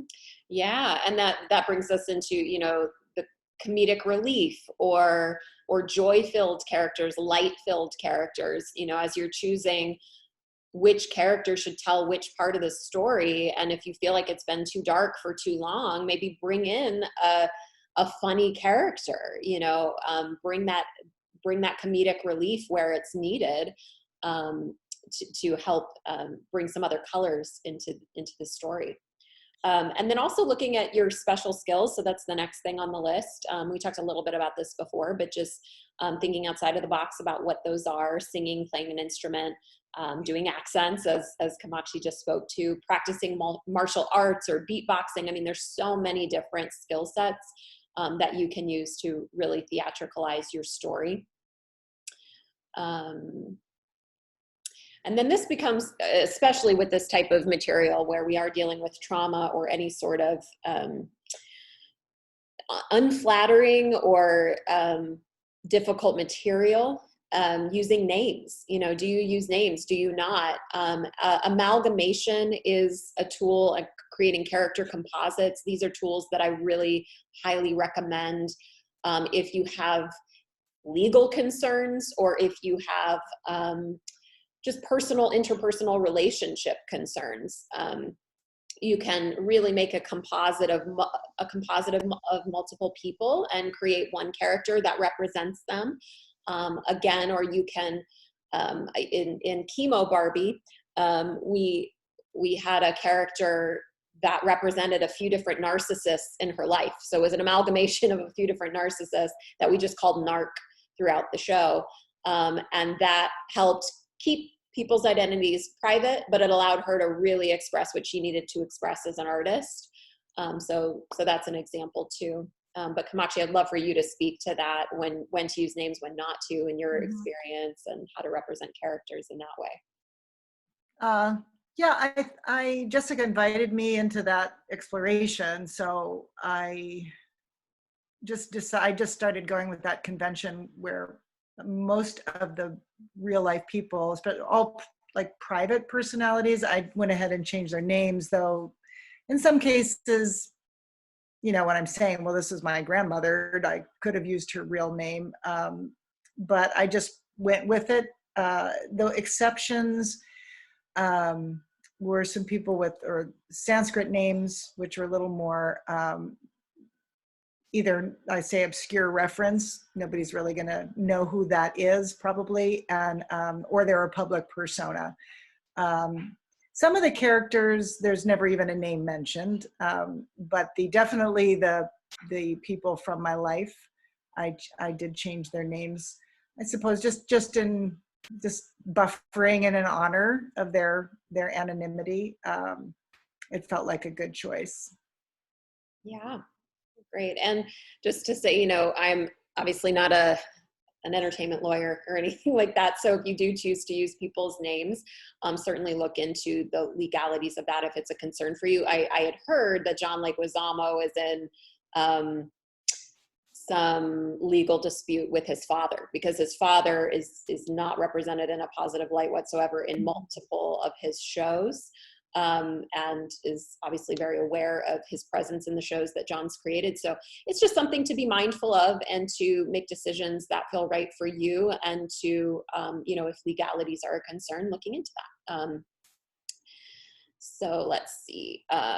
We've already kind of talked about inanimate objects and thoughts and feelings becoming characters, but the last thing I would say with regard to making characters out of feelings or emotions for inanimate objects, in addition to being entertaining for the audience, it's such a great distancing tool for you emotionally, in meaning it creates a safe place to speak about a story that might be too raw and vulnerable and unhealed in you to do it as you. that you might not be ready for that, and that's okay. So maybe explore, oh, well, what if my clock that was in the room when this incident occurred, what if that clock could tell the story? Or in Kamakshi's show, an inner guru tells part of her story for her. We made that choice, as a safety device for all involved. And that became such a rich and beautiful character. Any thoughts on the inner guru character that you want to share, Kamakshi? Well, I remember it very vividly. I was sitting on the floor in my bedroom where I ended up doing a lot of writing and having our phone calls and looking at the Google Doc, and I was reading what I'd written to you, and that this really challenging passage, of which there were things I'd never actually spoken to anyone before, had emerged. And everything in me did not want to read it out loud. And I just went into that. I didn't even know I was going to do it. This accent just showed up. This character just showed up in order to read it out of the blue, literally, it felt like. And then you were actually the one who helped me name. I believe you came up with it or something. I can't remember, but it was definitely a eureka moment. Like, yeah. And then as it went along, I do feel it's like the hardest monologue in the show, and she has become such a dear character that I feel like it is a way which I then, not in the process of taking care of myself, I'm taking care of my audience. Mm-hmm. And how can I let the audience know it's okay to clap and laugh alongside heavy subject matter? That has also evolved as I have evolved the show as a performer and become more, grounded and anchored in all the lines, all the words being in me and the whole show being in me. What I noticed, because I took a significant break and then came back and did a performance this past November and one in January, and it was remarkable. I mean, those of you who saw the show in the past and did not watch the most recent video, I'd love for you to see it or come when I can do the performance again, because I'm very proud of how much it's grown. And it's actually longer because there's so many laughs. I have to hold for laughs frequently and clapping, whereas in the earlier performances, I could feel people's uncertainty. And it wasn't like I changed to finish a song and just go, like, okay, applaud, I don't cue them, but definitely things that shifted for me, that I am communicating communicating it more effectively, that it is okay, through how fully I'm embodying, I think, the range and really going for it. And shame has gotten funnier too. People felt shame was super creepy at the beginning, and now they get both colors, and shame's gotten funnier and more accessible. But the point about, is it okay? It's not only okay, it's really essential, bringing, the heavier hitting material in, to be able to give the audience space to. Many people have said that the songs and all these other things have helped them, like, oh, I get to just sit back and listen to a nice song now, even though it's in character. And every time they can laugh, they get to release some of that tension that builds up from taking in the traumatic material. So it builds in, what's really more important than anything is for them to actually be able to receive what we're wanting them to receive and communicate. Otherwise, people can really shut down, and like Jessica said, and distance. Thank you. Yes. And I think if you do want people to know that it's okay to laugh or clap in a show of this type of subject matter, you need it to be somewhat toward the top of the show. So one of the first yoga character, the guy that attends your class, he's a jovial kind of, it's funny immediately to see Kamakshi step into this man role and have this deep voice and be this kind of jovial character. So pretty immediately we get this sense of, oh, okay, I think we can laugh a little bit here. And if you don't introduce that soon enough and people get too much drama for too long before there's a laugh, you've kind of, the ship has sailed, so to speak. It makes it real uncomfortable for them to be in that headspace. So I do think if laughter is going to be something you want to infuse throughout your show, and levity is something you want to present it early and often. Okay, so then just looking at set design, a lot of times for solo theater, we keep things pretty bare bones to keep it tourable, but not all the time. Those of you who have seen My Name is Mommy, we have a very elaborate set that takes a hot minute to set up with all the kids' toys and all of that. But in Kamakshi's case, we did keep it pretty simple, just with the blocks, the table, a few props. But yeah, just give some thought to how do you want to illustrate your story, and does your set help tell that story? Or do you want people's imaginations to fill in those blanks for that? Or do you want to use projection images to create the background in a lot of your stories? And then the use of props or pantomime. With Heather's show last week, you saw no props were being used, and in Kamakshi's we used them, but very, very sparsely. And there weren't very many, but they were used in meaningful moments and in little ways. So just thinking again about what is exciting to you. And I would say experiment, try some rehearsals with both and see what you enjoy. Because they can both be very magical, whether you're an excellent pantomimer or whether you can really manage your props effectively throughout the show. Both of those things can be good. And then I'm often asked, well, what do I wear in a solo show? And so, again, I think if you're going to be playing a host of different characters, then you want to remain as neutral in your canvas as you can, really wearing something that isn't going to be too distracting as any character. But if you are doing, a series of character monologues where you have some space and time to really become a character, and you can build in some time for quick wardrobe changes, then that's a different conversation. But just really thinking about the functionality of what you're wearing, and is it going to help enhance what you're talking about or not? And in Kamakshi's show, there was only one wardrobe change, and it was significant to the story and representing her taking off her shame, and cloaking herself with much of the healing, is how I would say it. Kamakshi may use other words, but yeah, so the wardrobe was meaningful and minimal in that way. Anything you want to say about props or set or wardrobe? Yeah, I kind of, like I said earlier, I really wanted it to be minimalist.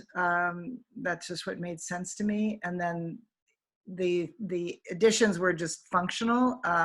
And I think I'm okay with pantomime, but I wouldn't say that was like the top of my skill set. So, and I really took your cues. I think you were really sensitive to that, giving me that feedback and saying, why don't you use that? And so just having those few things felt right for me.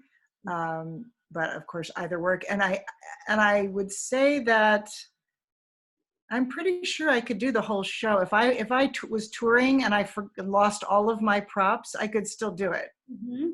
Yeah, I mean, I think that feels really good to know I wouldn't be dependent.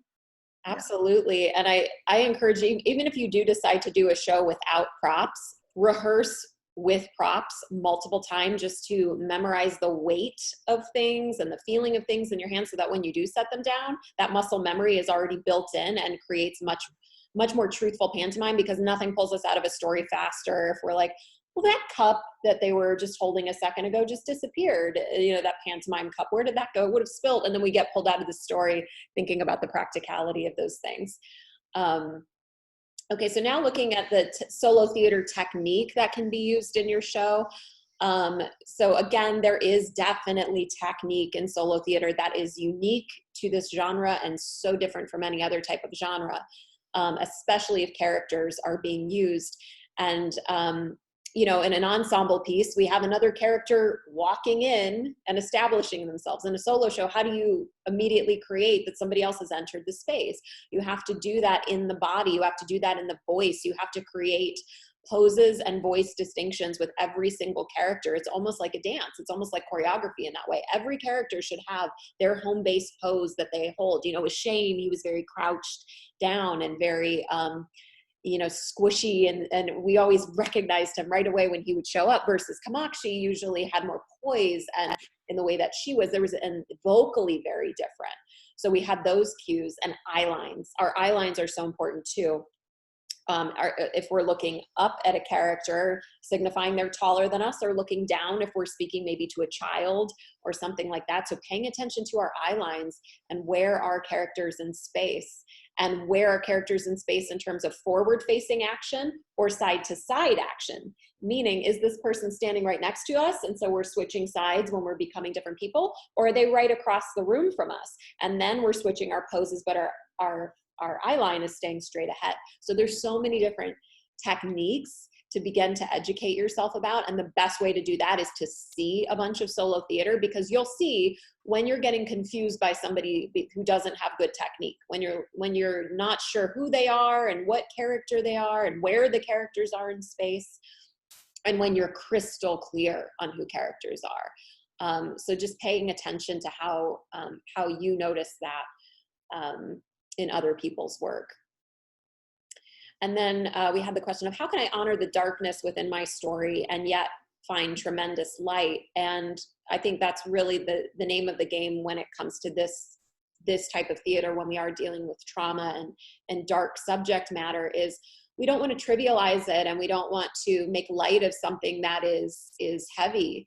But we do want to make space for the ability to laugh and the ability to have hope, and there to be levity throughout. So I think, and only you can really know that as a performer, as you're checking in with yourself and knowing if you think you're honoring the subject matter, or if it doesn't feel right anymore, if it feels like you've gotten a little too silly or a little too comedic in a part that really you want it to be gritty. You want that part to be dark, and that's not a part that you want to include comedic relief. So that's something, as an artist, you get to make those decisions on. Kamakshi, anything you want to say about any of that? Yeah, just briefly, I want to say about the solo theater techniques for a moment, that all of that was new to me, and that required a lot of work. Like, again, that's something that I feel like I've improved, over the last couple of years, but definitely had to really work at it and take my cues and inspiration from Jessica and get that feedback. It was essential in rehearsals for her to offer me suggestions and bring awareness, or really school me. Some of it took a while for me to feel like I was really getting it. Mm-hmm. And because that wasn't in my wheelhouse at all. And with that, when you're watching other people's shows, and hopefully getting inspired and see the array of possibility, but then, one of the worst places we can all go to, myself fully included, and it is this expression that stayed with me for years: comparison is the thief of joy. And it really can steal the joy in our process when we get, like looking at somebody else and thinking, oh, they're so good at it, and I'm never going to be able to be that good. And again, that goes back to some of those processes I shared earlier. And actually, the worst place that comes up for me often is the Saturday morning class, because there are people who write and just get up there and do stuff, and it's like, what? And I feel like a junior member of the squad when I'm watching a lot of those people in class. I'm not that fast. In terms of the darkness and the light, it's interesting how, without even figuring it out either, I later in the show, through the character of Mataji, I bring in this mantra that's exactly what the mantra means. And that is actually what guru means, is to move from darkness to the light. And it actually means a teacher coming in to help us move from the darkness to the light. So it's very much a theme throughout my show, and a big time, and in a very intentional way, specific to my background. But again,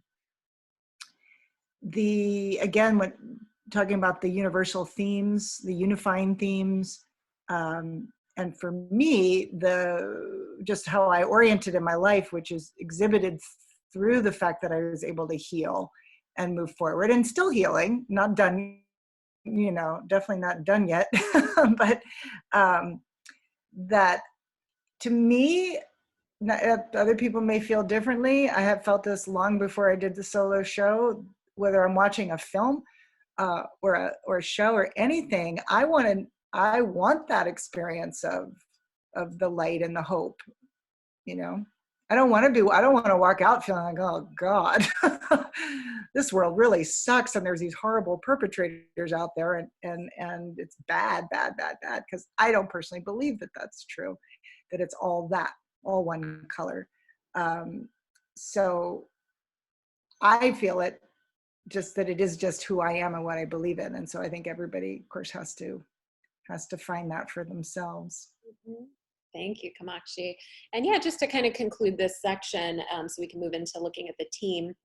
I would just say, after you've found ways of theatricalizing your content and how you're going to present your mosaic pieces, being very mindful of the time, of how long each scene is, of the monologues and all of that, because again, we want to keep our shows at a reasonable length. And in my professional opinion, that is, for this type of subject matter, around 80 minutes max. And that means usually in rehearsal, you'd want your show to be about 70 to 75 minutes, so that when the audience is responding with their claps and their laughter and all of those things, we have that normal expansion and hit about 80 minutes. So there's that. So moving into, quickly before we move in, does anybody have any questions about that section? That we talked about quite a few things in the presentation of the mosaic pieces. So Bradford, let me unmute you. Bradford, your question. Wow. Yeah, I'm just curious what the science is around 80 minutes. I'm just curious if it's what that's about. Yeah, so the science around it, I would say, is having been involved in well over 100 productions and speaking with audiences at length afterward and getting their honest feedback when it's one-on-one, I have noticed that when it's 90 minutes or more, nearly everybody I will talk to will say, it was so good, but it was too long. It was so great, but I had to go to the bathroom and I needed to refill my drink, and then I had to go pay the valet, and I was worried about that. We're human beings, and we just have a capacity for so much to be with one person in one space with such content. So there's that. And then also, I was really blessed in New York to know Peter Askin, who was John Leguizamo's original director of some of his earlier work. And when Peter and I were having lunch one day, I asked him that. I'm like, oh, how long should a solo show be? And he had shared with me that that amount of time is what he would recommend. And which is funny, because now John Leguizamo's work tends to be on the longer side. And even though I love John Leguizamo, it does feel a little long. So to me, I just think that for content that has trauma, we want to give around 70 to 80 minutes, because the audience needs that time to process and enjoy, but we don't want to push them to the point where now they're needing to get up and stretch and be human and, do all those things. So, and then for a comedic show, I would generally say stay closer to 60 minutes or even 55 minutes, be in and be out, and leave them wanting more if it's more a fluff, fun, comedic show. Especially if you're touring schools and comedy festivals and fringes, you actually want to be a little shorter with that. Thank you, Bradford. Great question. Kamakshi, you want to say anything about that before we move on? I appreciated you giving me the space, and I relied on your honesty and experience in terms of the length. Because you finally said, no, that's good. I don't see anything else for you to cut right now. And like I said, it actually was more 70 minutes. And I think it's now more 80 because of the expansion of the audience response. Right. Well, and even some of the end monologue material has been adapted with some of the Me Too content that has happened. And that's another thing too. I won't go too far into that, but just allowing your show to continue to adapt as the world and you adapt. If you're doing your show, I did my first show for over 10 years. So I had new things to say as things morphed and changed. Okay, so looking at building your mosaic team, it's always important to have a really strong team around you, but please don't look at this list of dramaturg, writing coach, director, therapist, counselor, psychologist, 12-step sponsor, publicist, stage manager, technical director, producer, social media manager, and graphic designer, and go, oh my God, I have to have all of those people right now. No, you definitely do not need to have all those people right now. But yes, in an ideal world, as you go along and you start to build your team, you want to have as much of a support system around you as you can so that you can really focus on being the artist, the performer, and you don't have to wear all of the other hats that are often required in solo theater. But that can happen in baby steps. It doesn't all have to happen right away. And the other thing I would say when you're putting together a team, especially, I mean, it's always the case, but especially when you're dealing with traumatic material, and you have to be in a really good space as an artist to vulnerably do this work and safely do this work, you have to make sure that you vibe with the team that you are on, that you are with people who have a sensitivity around the subject matter that you're doing, that care about the subject matter that you're doing. You know, Kamakshi, I know as she was interviewing people, she met people that did have good energy for the team and people who weren't the right fit. And so it's so important to really trust your gut with that and your instincts around, oh, that I don't think that person's going to be right for this project in this way. Any thoughts about that, Kamakshi? Yeah. I mean, starting with you, I was waiting till I could actually come to your free class so I could see you in person, experience you, to know whether I would want to take the next step. So it was great to have that opportunity. And then when the first time I was in your class, I went, up, got sold. She's the real deal, you know, instant, like on that box. When it came to the Fringe, well, and then you set up the whole, I mean, with the Whitefire, and then you're, you know, and Brandon, I had like the cream of the crop as a tech director. When it came to the Fringe, that was more challenging because I had to go off and, you know, look at theaters because you hadn't said just the lounge. So I had to do all this research and interview and visit theaters, and that was really overwhelming. But I also have many, many years of practice of trusting myself more and more and more, and experiencing what's my gut, you know, how do I feel when I walk into this theater, or how am I feeling when I talk to this person versus another person, or hearing what they have to say, how's that landing for me? And so I just took that step by step. The publicist journey was a tough one. There was one person who, and it was tricky because they all charged different things. So I was, you know, everybody's budget conscious, including myself. But one standout was, I almost felt was shaming in relationship to my themes of my show. I'm sure extremely unconsciously, but it wasn't my job to, you know, instruct that person of that. And another person was said the magic words, like, I'm so sorry that happened to you, when she asked me to tell her the story of my show. So it's just, you know, again, it's really trusting what feels right and feels good, and where you're going to feel supported. I mean, like, why the heck would I write a check to somebody who didn't seem to get what my show was about at all? And it didn't matter. And just the fact that it was a man, I don't think that necessarily was the point, because another man I talked to was way more understanding and compassionate. And then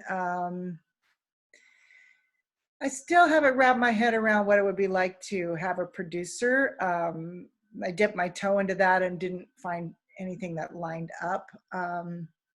And had different experiences with people helping me with graphics, but and a lot of it too is trying to spend as little as possible. But I'm getting, and I keep, I've already made a huge investment, and I know that, more of that is needed if I really want to get the show out there, and that it's honoring myself, and honoring my work in order to do so. But I've also had, I have a husband and daughter who are even in the show or talked about towards the end, but they've been incredibly helpful. So it's also, you know, a lot of people open up to help from friends and family. I have one friend who's just amazing at sharing about my show and inviting other people. And I also, this is the time to mention it too, this last performance, I took a huge leap. It felt really risky, where I actually put tiers of pricing in my brown paper tickets and just put it out there. Like, you know, there was discount, then there was the regular price, and then there was pay double and contribute to my cause.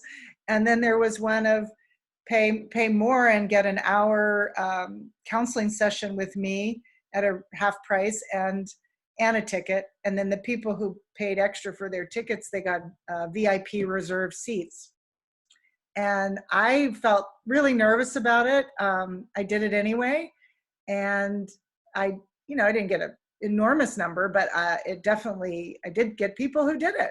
And it was amazing. And they were really happy to do it and to contribute. One friend actually bought 4 tickets because she saw that I did that. She said she'd seen the show before. She just paid $100 to pay it forward and pass those tickets on to somebody else.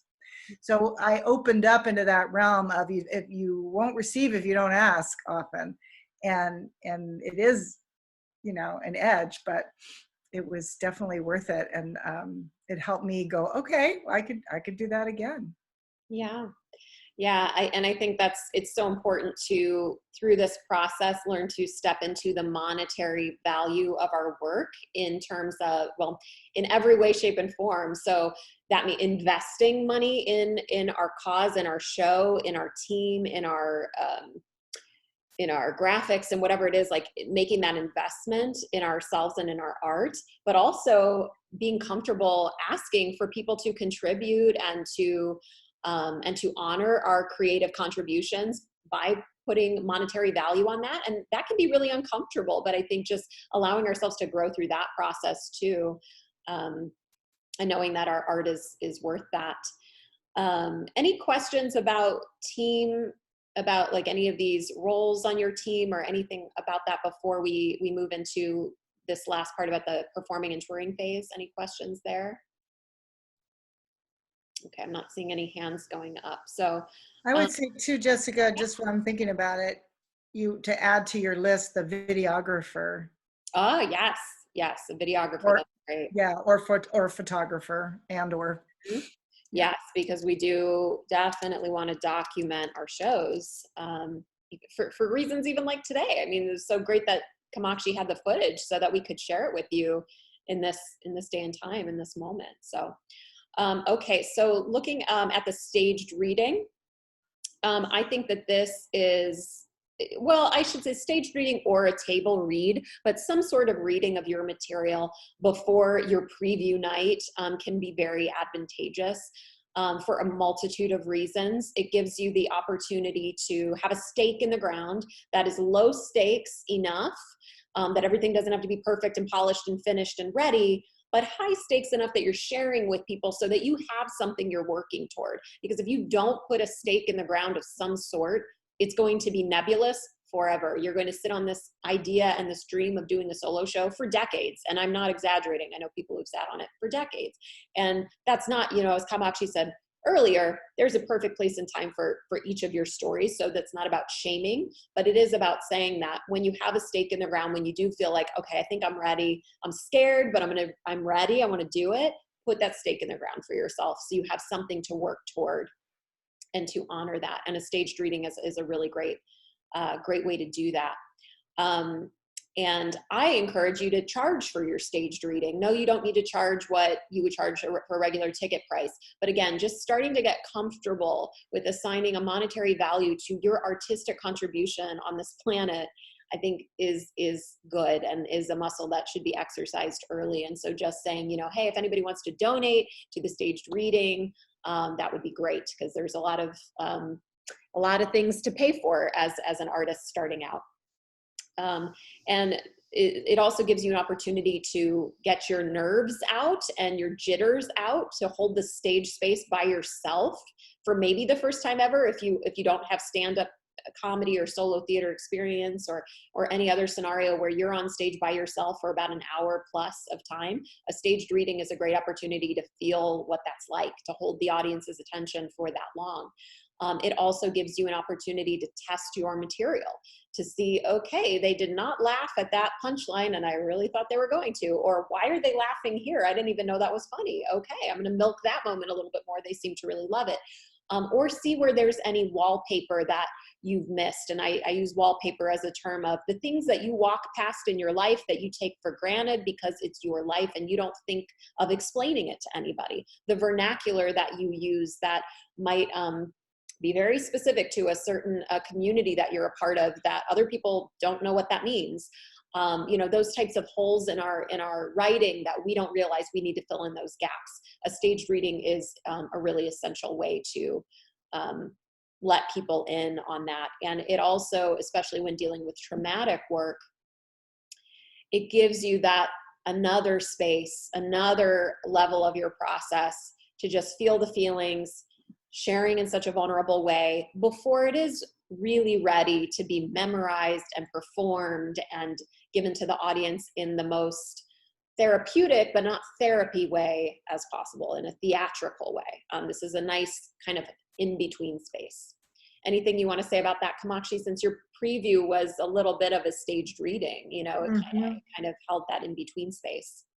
Yeah, probably was a part of birthing your encouraging people to do more stage readings.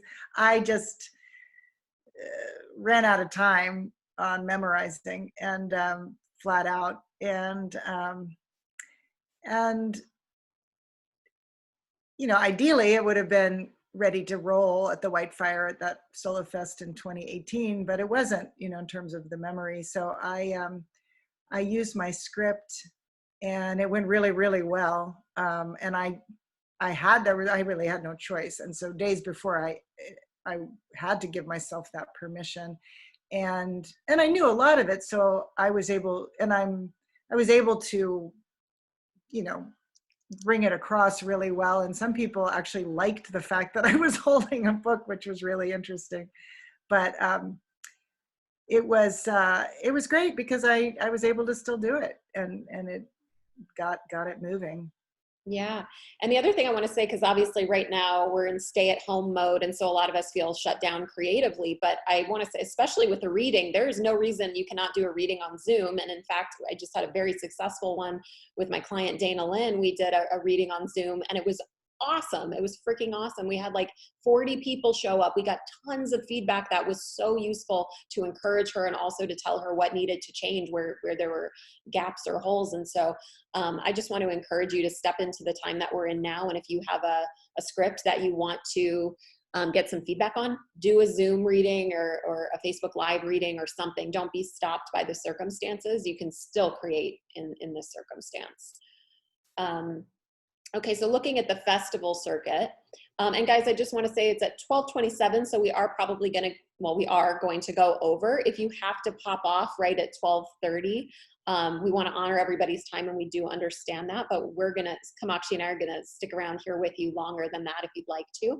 We just would say, please say, bye at 12:30 on the chat, and let us know you were here, and say goodbye if you can. But we are probably gonna go beyond. So talking about the festival circuit,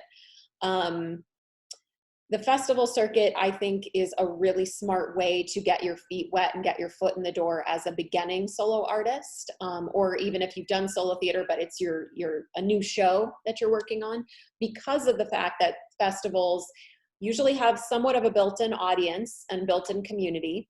They usually have a very, if they're not brand new festival, they already have a structure and deadlines and, just built-in support systems like workshops and events and things like that. So a festival can provide a lot of the hand-holding and the deadline setting that a beginning solo artist really needs, not to mention the fact that if you want to get press, if you want to get awards, if you want to get audience feedback and audience interviews, or sorry, audience reviews and things like that, a festival circuit is an awesome way to go. Because a lot of times for a reviewer, if they're just seeing an independent show that is not affiliated with a well-known festival, they don't know if that's going to be worth their time or not, versus if it's like, for instance, the Hollywood Fringe has now been around for over a decade. So if your show's in the Hollywood Fringe, that already has a reputation, as does Solo Fest over at the Whitefire Theater, as does United Solo on 42nd Street and now moving to London. So, or the Edinburgh Fringe. So these festivals have already worked to build reputations for themselves, and you get to kind of just hold on to that and be a part of that journey, which is helpful as a beginning solo artist. And the community aspect of it is so important too. And again, it's what you make of it. But if you jump in and you really get to know people and get to know other solo artists or other performers, you can have some built-in support in that way too. So you're not going on this solo journey alone. Any thoughts or contributions with that, Kamakshi? Yeah, I mean, I can't imagine doing it any other way, to be able to make it happen and get that support and be a part of something. And it also definitely gave me more credibility. I would say among, I mean, we're going to get into this a little bit in the next section. When I live in Topanga, for those of you who know where that is, and it's definitely an independent entity in so many ways from the rest of LA. But it's also that syndrome of the people that, you know, your hometown type thing. You know, if I had just said, oh, I'm going to do my one-woman show in Topanga and self-produce it, it would not have had anywhere near the effect of doing it, being selected to be in these festivals. And then when I told people I was not only did the one show, then I was doing the Hollywood Fringe, they were like, whoa. It gave, people looked at it in a whole different light. And after the Fringe and then Jessica's guidance is like, then you have that opportunity to win awards and get reviews and all that she was saying and has said. So then I did do a self-produced show, and that goes into the next section in Topanga. And it was absolutely sold out, jammed to the rafters. Not one more person could fit in, which was over 100 people in this local venue. And that wouldn't have happened, I don't think, if I had done it, tried to do it the other way at all. Yeah. Yeah, that's so true, because it builds a reputation, and then it helps when you go to marketing it later to be able to say, well, I won this award and this award, I got, you know, nominated for this, here's a few reviews from professional people who have seen a lot of theater and specifically solo theater. It certainly helps with your marketing, and that way when you do an independent one-off or an independent run, which I do recommend doing later, that just makes that so much easier to fill the house and to have materials to help sell your show and to show people why it's worth turning up to. And all I mean by independent one-offs and runs is essentially what Kamakshi was just talking about. You know, you find a space, and it doesn't always have to be a theater. It can certainly be an alternative type of space to think outside the box with that as well. But you're really producing it in the sense of you're finding the space, you're hiring your team, you're figuring out how you're going to do tech in that space. It's not as built in and handheld in that case. You know, you're really doing the research yourself and putting that together as more of an independent endeavor. Any questions about that section about independent one-offs and runs, the festival circuit, a staged reading? Crystal, let me unmute you. Crystal, your question, please. Hi, yeah. So when I workshopped my show last year, it was about like an hour and a half long, but it's still not complete. And it's starting to feel like it wants to be a series, or at least in a couple of parts. So I'm wondering if you would advise for or against touring a show in parts or in series. A couple of folks from the workshop in the feedback said that they would be interested in like seeing part 1 and then maybe the next year coming out for part 2 or something. But if you have any advice on that. Yeah, well, congratulations. I think that's an amazing problem, quote unquote, to have, is to have enough material to warrant a series, you know. And I think, oh my gosh, Phoebe Waller-Bridge and, you know, and Fleabag, I mean, is such a prime example of what's happening right now with solo theater. But I mean, it's been happening. Whoopi Goldberg and My Big Fat Greek Wedding, and like all these different things that have started as solo productions and then became, you know, entities in and of themselves, or help really help somebody's career and things like that. So I think what that means is you're a generator of stories. You're a creator who lives beyond one story. And so I think, yeah, I think it's a good idea to figure out, okay, what is the beginning, middle, and end of the first one? Where does it leave? What's the jumping off point for the second one? You know, so that because you don't want it to feel unfinished in the sense of they just saw this whole show and they're not really any different place than they were when they began. But you do want to be mindful of creating enough of a resolve at the end, but leaving enough of an open-endedness so that you get that curiosity for what's coming next. Just marketing wise, you want to be doing that. So it's not so complete that they don't need to come and buy a ticket to the next one. So I think Right. that's a great problem to have. I'm just wondering if it's risky to like have this narrative in which maybe your new round of audience members, if they don't know what's going on, like if they feel like, well, I missed the first one and I'm lost or something, you know? Yeah, so you'll definitely, I would advise, I think it's always important to have something that can stand alone. Maybe it's a richer experience for those who have gone on the whole journey with you, but that if you do have someone who's just showing up for this second show, that they can still have a rich and full experience. So that does mean there needs to be some level of recapping. And I would say find a very creative way to recap so that your previous audience isn't like, is this just the same show again? But they're getting, you know, they're getting caught up. The people who are new are getting caught up, and the people who are old are still being entertained by what they're seeing. Kamakshi, any thoughts on that? Especially because both of your shows probably had a lot of crossover with the same audience and dealt with the same subject matter, but in different ways. Mm-hmm. Yeah, I mean, I love the idea of doing a series. That's really cool. Yeah, no, I don't really have anything to add right now, I don't think. Okay, great. I think there's another question. Yes, TL, let me unmute you, TL. Hi, thanks everybody. My question is, it seems like obviously you work hard to come out, you do the show, then once you get it in the festival circuit, you get your reviews, your credibility, all of that. I wonder if you could speak to what you see the next phase is once you've done the festivals, got the awards, all of that. How do you keep it going? Do you have any thoughts on that? Yeah, so I think at that phase, so when you have your electronic press kit is essentially what you just described creating, and that is comprised of our, the list of our awards, all of our reviews, synopsis of the show, the creative team, all those things. We're putting together an electronic press kit, which is how we then sell our show and get paid to do what we want to do on the collegiate level, on the corporate level. So I think then it's about doing the research for who needs entertainment around the subject matters that are in my show. And I'm a fan of show people what they need. They might not know that they have a hole in their programming and they need you to come in. I had an agent who, for my college booking, I had a college booking agent who took care of getting me into all the different universities. But that didn't mean I just sat back and let my agent get all of my bookings. Like, I pursued them myself, and I would research schools that had, my second show was about the queer community, LGBTQIA issues.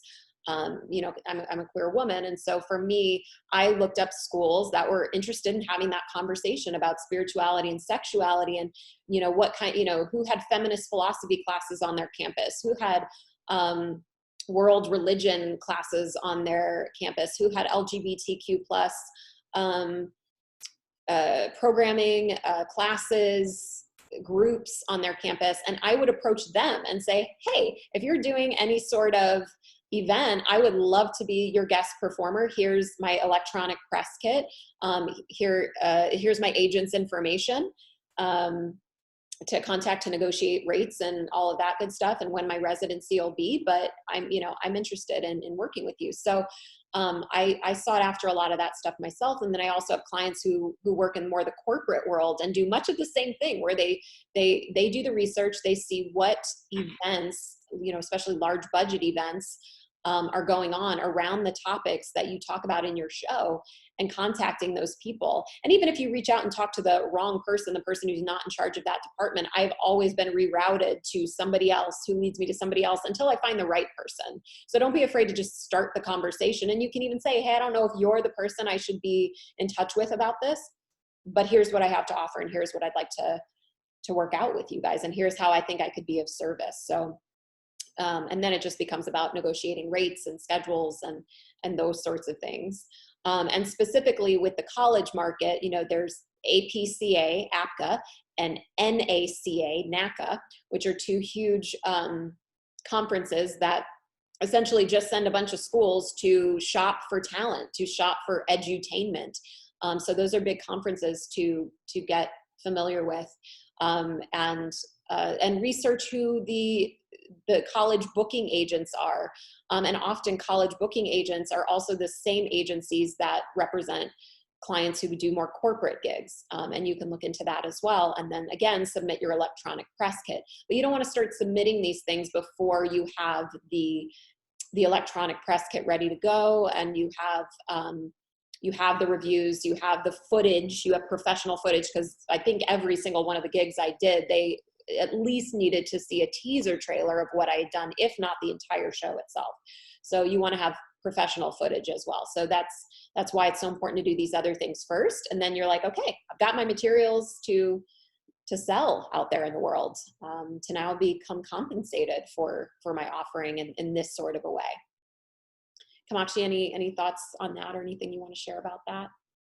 Because I know you were in the process of talking to Wagner College, right? Yeah. I mean, we are where we are right now. So I was just working on setting up a performance at my alma mater, and I know some of the other solo theater artists who have started with that, and what you've often say, start where there's anywhere you have an in.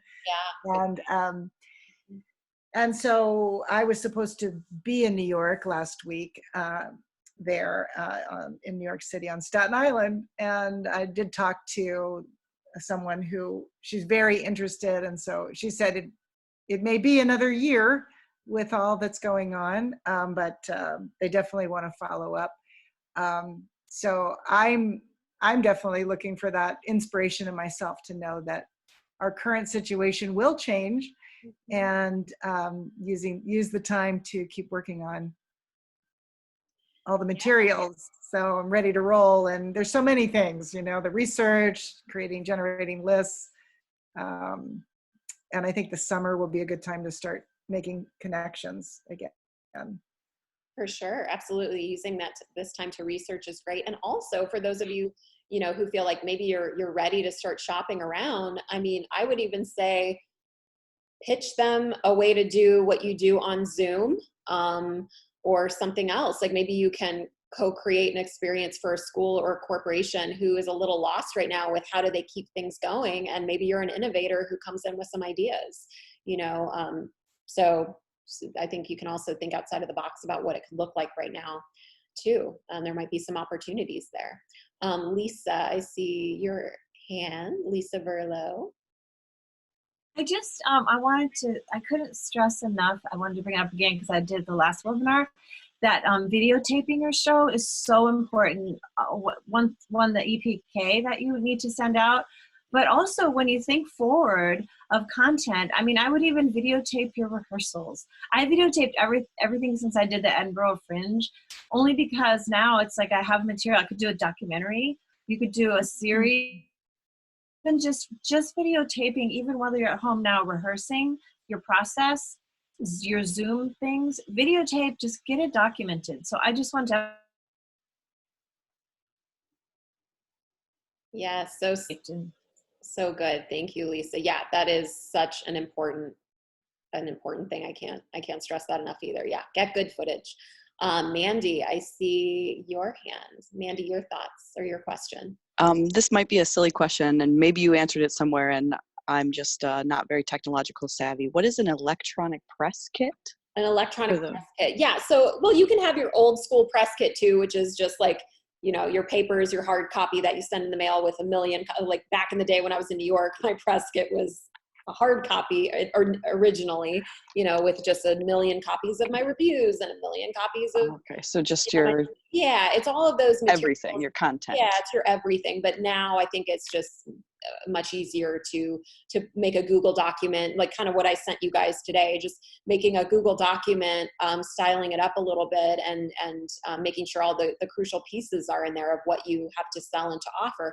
And on that note, you can also think about not just your show, but what other side offerings can you put in that electronic press kit? You know, so Kamakshi is such a beautiful example. I mean, she's a spiritual psychology counselor. She has this myriad of tools in her toolkit that she can bring to any university or any corporation and work with people in healing modalities that are so unique to her. So yeah, she can do this performance. She can do a talk back Q&A with her audience afterwards.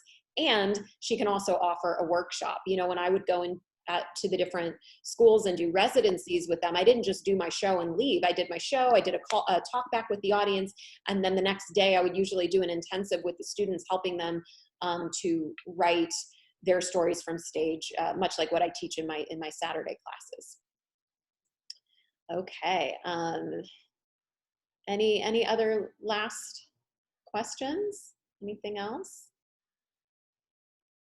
I don't see any other hands up. So I'll just finish by saying, and then and Kamakshi's final thoughts too, you know, if any of you do want to take this to the next level and work more with me, I do coach on Zoom right now. So Soaring Solo is still open and I am still coaching. We have small group sessions of six solo artists at a time, working on excerpts of our pieces. And that can be literally in any phase that you're in. If you're just in the idea phase, or if this is your third show and you're touring internationally with it, as well as power pairs, which are 2 artists at one time, and my one-on-one coaching. So please let me know if you're interested in that. All of my contact information and the specifics around those offerings are in the curriculum that we shared. And I know Kamakshi also has some wonderful offerings and next steps that she, I'm sure, would like to speak on.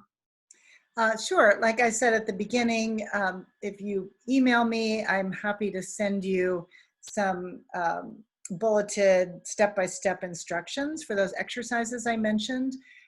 They really are, in my personal world, life-changing and very empowering to know that you have these tools to work through your process with. So if you send me your email or email me, and I will send those to you. You also can schedule a free 30-minute one-on-one session by Zoom and get immediate support around any of these things we've talked about and others that pertain to your own personal healing in the light of you and your solo show and your journey. I also have a specific webinar on forgiveness and healing that I'm doing with a co-facilitator on Wednesday, April 29th at 7 p.m. And you can also email me for the Zoom link, and we will go through that self-forgiveness process that I start to go through with shame at the end of the show. Really transformational. And then, of course, I'm also available for ongoing counseling, very reduced COVID-19 prices, so you can read more about that. And I do have a Facebook page, Kamakshi Heart. Love you to like it and join me on Instagram. This current scene is pulling me out a little more than I have been, you know, and I'm looking forward to creating some more opportunities for people to connect and move on to the next level of whatever is going to be happening in this world of ours. So. And just real quick, I see Lisa's hand up again, so let me, Lisa, yeah. Hi, I just wanted to tell everyone who hasn't studied with you before, I just want to plug your small group class. And the reason is it's so amazing because it's 6 people and you actually learn so much watching other people's process. So I just wanted to make a super plug because it's super affordable and it's amazing, and you just are just immersed in the community and learn so much by watching others and then get your opportunity as well. Just wanted to plug Thank it. you so much, Lisa. I appreciate that. Yes. All right. Any closing questions or thoughts? Are we ready to wrap this up today? All right. Well, I just want to thank everyone for joining Kamakshi and I in this space. We truly hope it was of value to you, and thank you for all of your contributions and questions, and for just holding this space together today. And we will see you soon. Anything else you want to say, Kamakshi, as we close? No, I just really encourage everyone to take a moment and when we're done and just write down at least 3 things that you appreciate about yourself. You know, no matter how small, you know, really think about everything that you've done already, you know, and not what you're going to do or need to do, but, you know, just be really nice to yourself and give yourself the appreciation that I know you well deserve, because we all do. Lovely. And if any of you are interested in meditating with me and writing with me in the morning, I'm doing my free Isolate, Meditate, Create every day during stay at home. So you can find the link for that on my website, jessicalynjohnson.com. It's under, I think, workshops and events. You'll just see the Zoom link and password and all of that. And it's 9 a.m. Pacific time every day. We're just meeting and meditating together, visualizing, writing for 8 minutes. And the whole thing's about 25 minutes and just an opportunity for us to be in community and be creative together. So please feel free to join in on that if you need a creative outlet right now, and maybe get some great mosaic pieces for your solo show as well. All right. On that note, I just want to thank Kamakshi for collaborating with me and co-hosting this with me, and to all of you. So enjoy the rest of your Saturday. Bye, everyone.